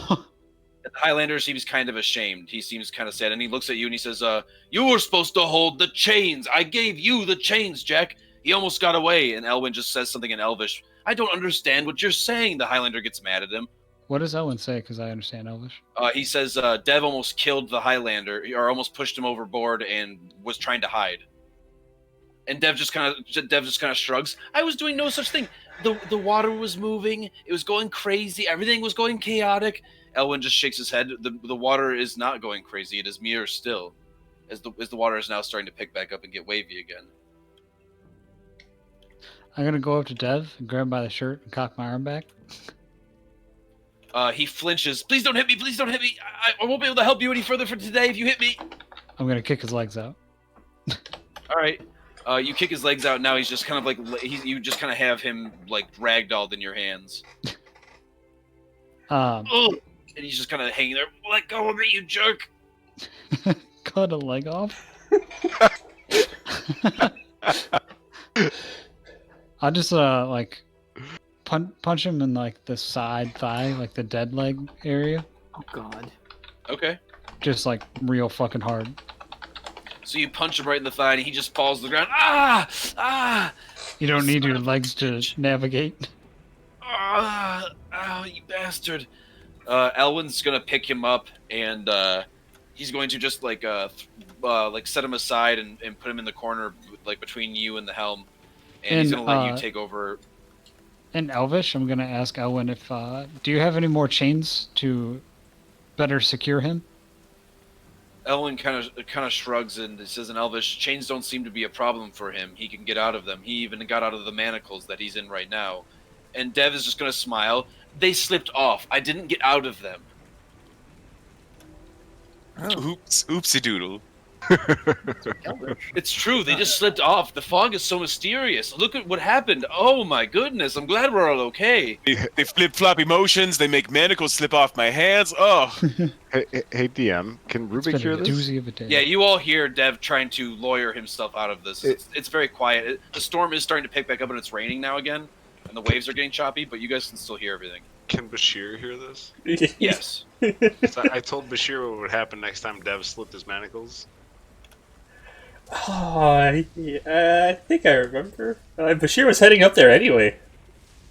Last I remember. I didn't take them off. They fell off. It's the problem with the manacles. I'd be happy to get a new pair if someone had a nicer pair. At this point, Bashir would just start approaching him with a dagger drawn. And he smiles and says, if you take a finger, Bashir, like you're thinking, I will not navigate for you. You'll have to depend on him, and he points to Jack. Bashir does not need finger, as he looks at his feet. If you take any part of my body, I promise you I will not help you, my little friend. And he smiles. I promise you that something worse will happen. Bashir is good. You like Jack. Perhaps you would also like some metal parts. And I pull a couple of rivets out of my pocket. He gets very nervous. Now, boys, let's not get crazy here. Dev is here to help you. If you hurt Dev, Dev won't help. And this is technically Skritch's ship. No. Captain Skritch, he has the final say. Captain Skritch, they want to hurt me. I want to help you. I just want to fix the manacles. I don't want them to keep falling off because then punishment will get more severe. I can't have that. Skritch thinks Dev should just be left alone because Dev had a bad case of the Downies earlier, and maybe this just makes him feel better. And Skritch doesn't think that Dev should be sad when he's navigating. Thank you, Skritch. Skritch is so true. He speaks the truth. He is the captain after all. Thank you, Skritch. I did cry a lot, and thank you so much for noticing. Everyone, you heard it. You heard it from the captain. He's gonna look at Elwin and just kind of show him the manacles. I'll keep him on though. Don't worry. But I do want to be left alone, and please be nice to me. I'm helping you all. I'm your friend. I don't know why you all treat me so badly. The Highlander's gonna roll his eyes. Can I put him down in his room? I shouldn't be down in the room. I need to be up here helping. The storm's coming back again. We're out of that fog. Let's just keep moving forward as if nothing happened. Bashir's gonna keep walking forward with the dagger. Not slowing either. Master Skritch, they're approaching me. Master Skritch and Elwin's just gonna step aside. Master Skritch, and he's gonna back into Jack. Master Skritch! Skritch can't help you. I got stuff. Bashir's just gonna You're the captain. You have to tell them. Bashir's just gonna slowly approach. Do not worry, friend. Bashir is not going to be taking out anything. All right then. As long as you're not going to hurt me, if you're going to improve the And management, Bashir didn't say he wasn't going to hurt you, and he's I going punch to him in the hurt. face. Ivan's gonna turn around at this point because he knows what's coming. He was there when we interrogated the quote-unquote priest. So I don't know if he's going to fight me against it, but I'm going to basically try and cut his Achilles tendons. Oh God. Okay. Oof. Rubik doesn't know this, but he's still planning on punching him in the face, like over the top of Bashir. Let's just all be happy that Coin's not here. All right, so you're gonna go in for the dagger and try to cut him. Yeah, I'm basically just going to, with one hand, try and grab one of his legs and then go for his tendons. And his Remember ankles. that time we were the good guys? We are the good guys! Yeah. Tried to kill the Highlander. Please tendons for no reason. We're cutting his tendons as punishment! That's fine. Dev just tried to kill the Highlander. Yeah! He was about to be executed, so I mean, if he dies on this ship, it's like, Look, anything we do to him is less than what he deserves. yeah, we're following the rule of law, you know. I mean, I If don't we have think to- we if we have to should sit here be an and justify it- executioner. I'm just saying. You know. I punch him in the face. You guys 22. do you. It's just, you know. DM, I have a question. How bad is Yes. the storm right now? Pretty bad. Okay. So Rask is actually just gonna kind of bellow. We can deal with him later. It's raining. Marco chimes in. It's not a bad idea. I mean, and overall, if we do kill our navigator, we're going to be sitting ducks. Yeah, Bashir has healing. Yeah, I also have healing. Punch him in the face. Oh my god. Alright, well Rask is gonna go take over the missing sailors stuff. Okay. And since he did show him a little bit earlier, Rask is gonna do his best. Okay, yeah, you see that there is one of them missing, so you kind of take his job. It was actually the one that you were helping. He got shot You don't know how. twice. I wonder by who. Yeah. So Rubik, you do end up punching him in the face, and Dev's not really too much worried about it. He was more worried about Bashir and his dagger. Bashir, if you want to make an attack roll, you can. Oh I dear. don't think I've actually used my dagger. Misses. Nope, Hold doesn't miss. All right, you reach for his Achilles. He struggles, and you missed. You stab him in the back of the calf.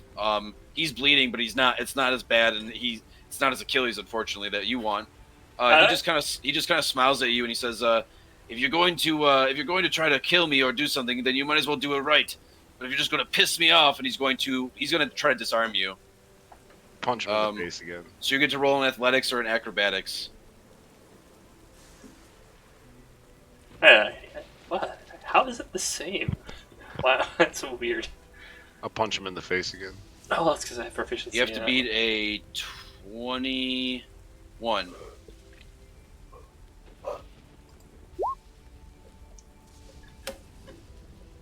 Oh wow, nice.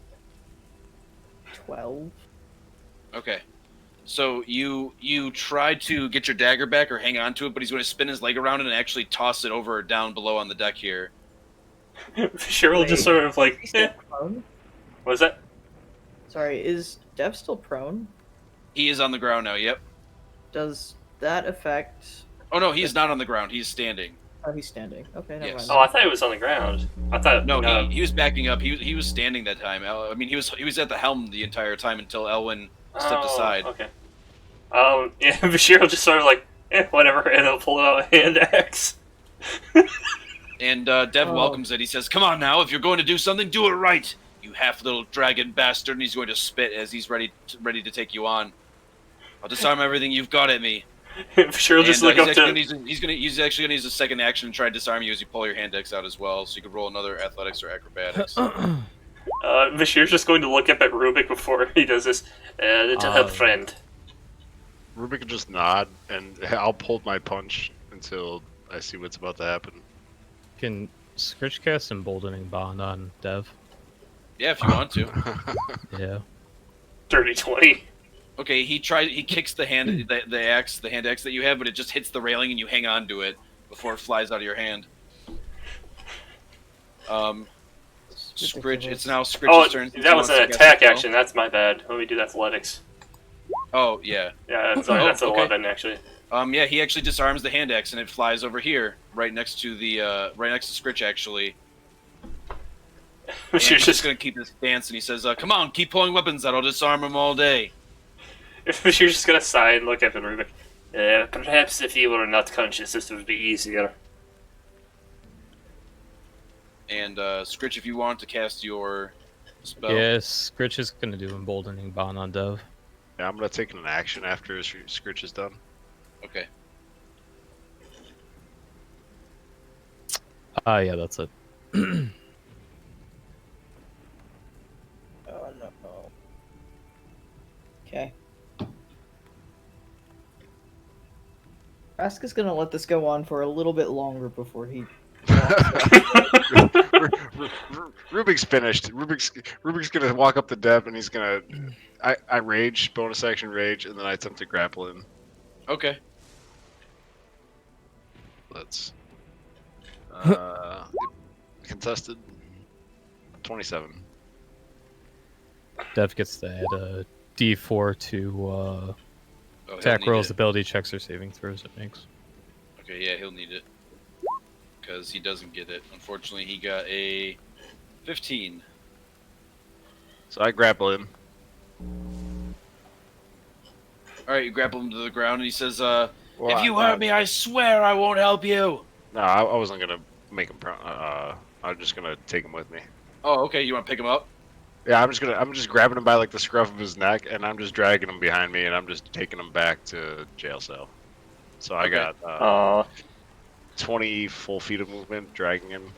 So yeah, like somewhere around there. Roughly, yeah, wherever. Alright, so you get down to the bottom of the stairs as his butt's hitting every step. It's kind of like, and you get down and you see that Skritch, you see that Rubik is dragging him down below, or down to this part of the deck in front of you. And Jack, you take back the helm, I'm assuming? Yeah. Okay. Oh yeah, you as you grab onto the wheel, you can see it's actually starting to give. It has some good pull, and you're now starting to give it back to the direction. But you have no idea where to go. You have no idea where you're going, what you're doing. You do need help. You need to be told what to do. Rubik, Yep. as much as I hate this, we're actually gonna need Dev. I have no idea where to go. I told you. I told you all. And you're all treating me like shit. And he's just gonna kind of like you see, he's just gonna kind of lay there for a moment. You'll all regret treating me like this. I promise you. Do you want to die, Dev?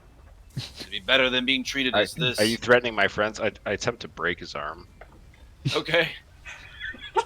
I don't know what kind of roll you want for that, but Let's roll me an attack roll. sure. Would that be at advantage since you have him grappled or something like that? Well, it's advantage anyway because I'm raging. Right. All new Break listeners was right now attack. are probably like, is this like evil campaign? Don't worry about it. It's fine. Yeah, Is this some an people, unarmed some strike? new listeners. We might not are even know the the story good of that. guys. Is this Alignment shifting like crazy. Is this technically an unarmed strike? Yes. Okay. Strangely, it's my highest Are modifier. you trying to use anything to break his arm, or you just want to use your with my hands over my knee, just like okay, at the elbow? Yep. So, yeah, it'd be an unarmed strike. Essentially, an unarmed strike. Okay. Oh, that's first roll. Second roll.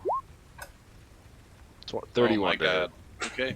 So you almost break his arm, and when you do, you see that you do hear what sounds to be some sort of a popping noise, and you can see that he tries to struggle and in somehow some way stops it since he's struggling so badly. And he says, "Skritch, they're trying to break my arm. I need help. Help me, please. I'll help you get out of here. But if I'm hurt, I cannot help you." You see, he's at his ends. He is sweating. He does not want to be hurt.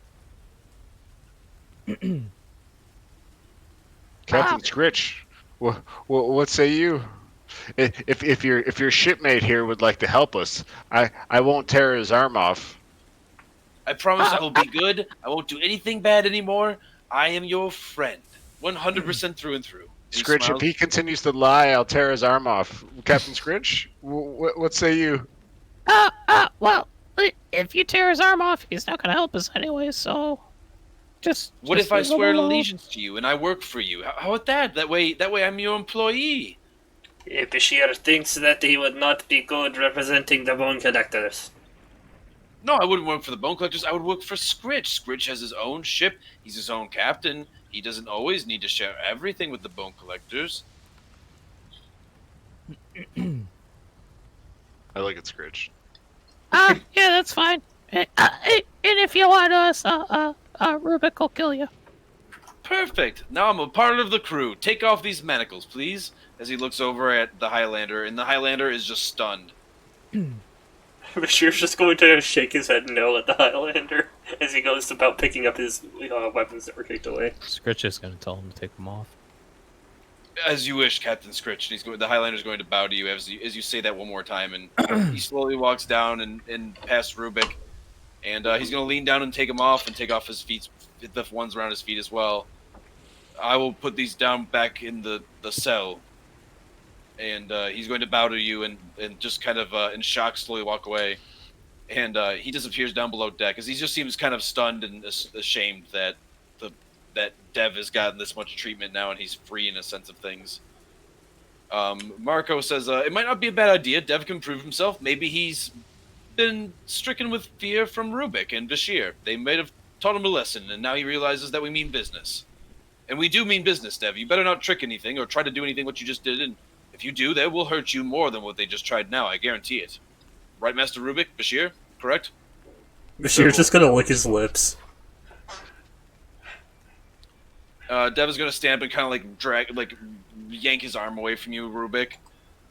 Now you heard Skritch, I work for him now, and you are not allowed to hurt me. As long as I don't lie, and I'm not going to lie. I'm going to help my friend Jack. And he smiles as he looks up at Jack. Lie's not your friend. As Ivan is now almost near the room as he shouts. Hold on, can I insight him as he says I'm not going to lie? Yeah, you can insight that. Oh, you're kidding me. Whatever. Well, he rolled a natural 1. Well then. So you can tell that he is telling the truth. He wants to help Jack. And only Jack. Alright, that's enough for Bashir to not have any, animosity towards him at this point. Bashir's just going to start helping fix everything that got fucked up during the emotional chaos. Okay, yes, there were some things going on. There were some damages. Before he walks away from me, I whispered in his ear, I was your savior. I pulled you from prison with the chopping block, and now your liege lord has made you my prisoner, or me your executioner once again. Of course, Rubik. Our fates were always intertwined. That's why we're friends. And if you stop being scum, perhaps there's gold at the end of this rainbow for you. But if you threaten my friends again, I won't hesitate to kill you. All right. I get the picture. I will be a good boy, and I like gold. He smiles. Slowly. He's going to walk past Bashir as he smiles. Thank you, Bashir. Thank you for your kind words. Jack, let's work through this storm together, shall we, friend? Yes, let's. Ellen's going to be on the other side of him and just watch. I have my raven shoot him again.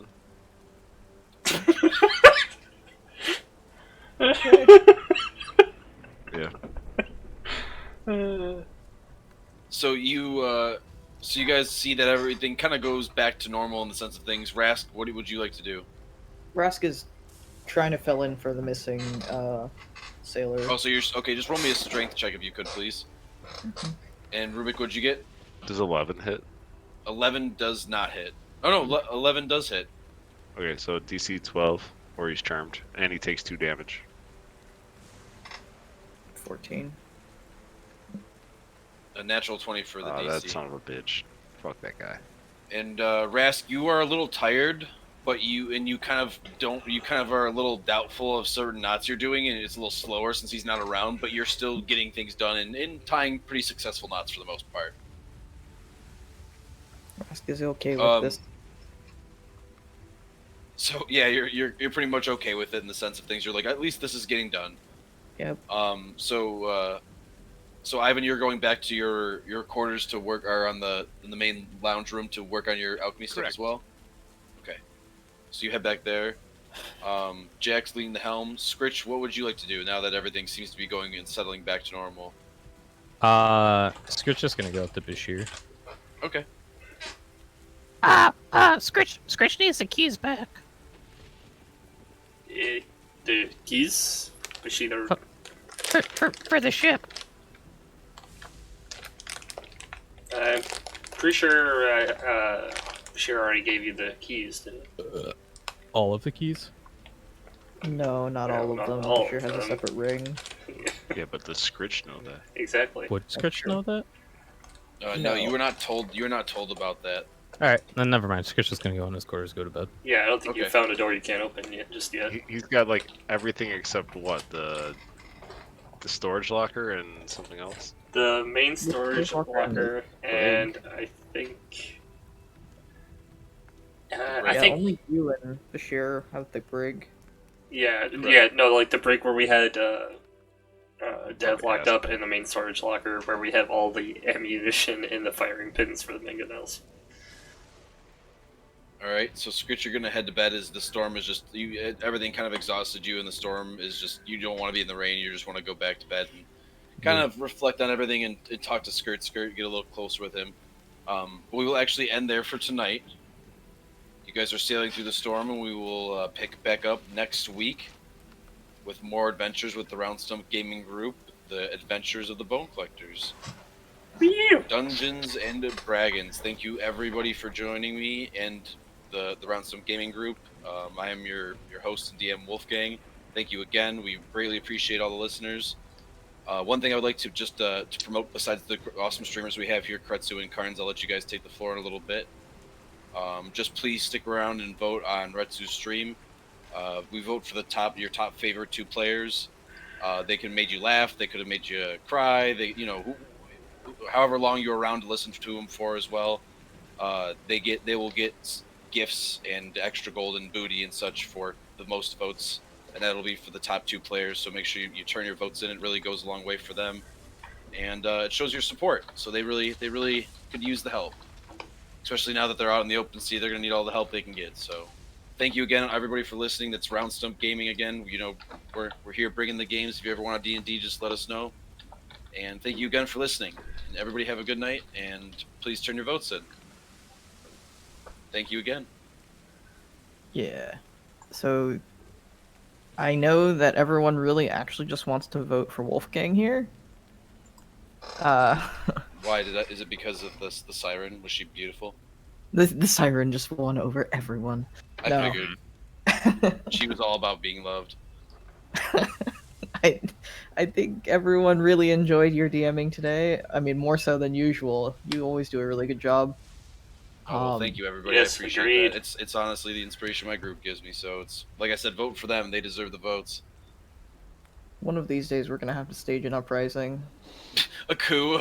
What was it? Well, for boats, it's a Mutiny. Mutiny. mutiny. Thank you. Yes, a mutiny. Oh, jeez. I don't know if Skritch would like that. Oof. I don't know. So isn't technically Wolfgang also Skirt? Would you stage a mutiny against Skirt? Whoa. Wolfgang is the creator of Skirt. That's true. I mean, technically. Technically, Could you say he's the father of belief Skirt? with the belief from Skritch, he has come forth through my creation. So without Skritch originally, he would have never been made. So Skritch is the mom, and Wolf is the dad. Man, Skirt's gonna be real ugly. But yeah, please vote. I'll probably let Yes. it go for another minute. But you want to go ahead and do your shoutouts and stuff, Carnes? Yeah. Nothing really big. The only thing for my end is that I have had one schedule change. We have had Thursday nights are no longer a thing. They're getting replaced with my new campaign that I just started a couple days ago, which is going to be every other Friday. I'm going to be doing my own campaign with a few other people from the Round Stump. Anybody's welcome to jump in and check that out whenever. It's been a lot of fun so far, and once we got that first pilot episode out, I think I've worked out a bunch of the kinks as I myself am new to DMing. So if you want to see me figure out that stuff as we go through, you check that out every other Friday. So we're skipping this coming Friday. It's going to be the next one after that. That's awesome. Definitely take part. It's Yeah. a good campaign. Other than that, I've got stuff going on throughout the week. I do miss some days when I'm, work or stuff happens. But I'm going to be ending my stream there. Don't have anybody watching me right now, so it's not going to be anything. Yeah, we're totally the good guys. Yeah, we are definitely the good guys. Yeah, we're the good guys. For the record, in the Totally archive, stab someone we and are the shoot good. someone in the foot and then pin them to the deck, and then go after someone for their Achilles tendon while they were manacled. Totally didn't do that.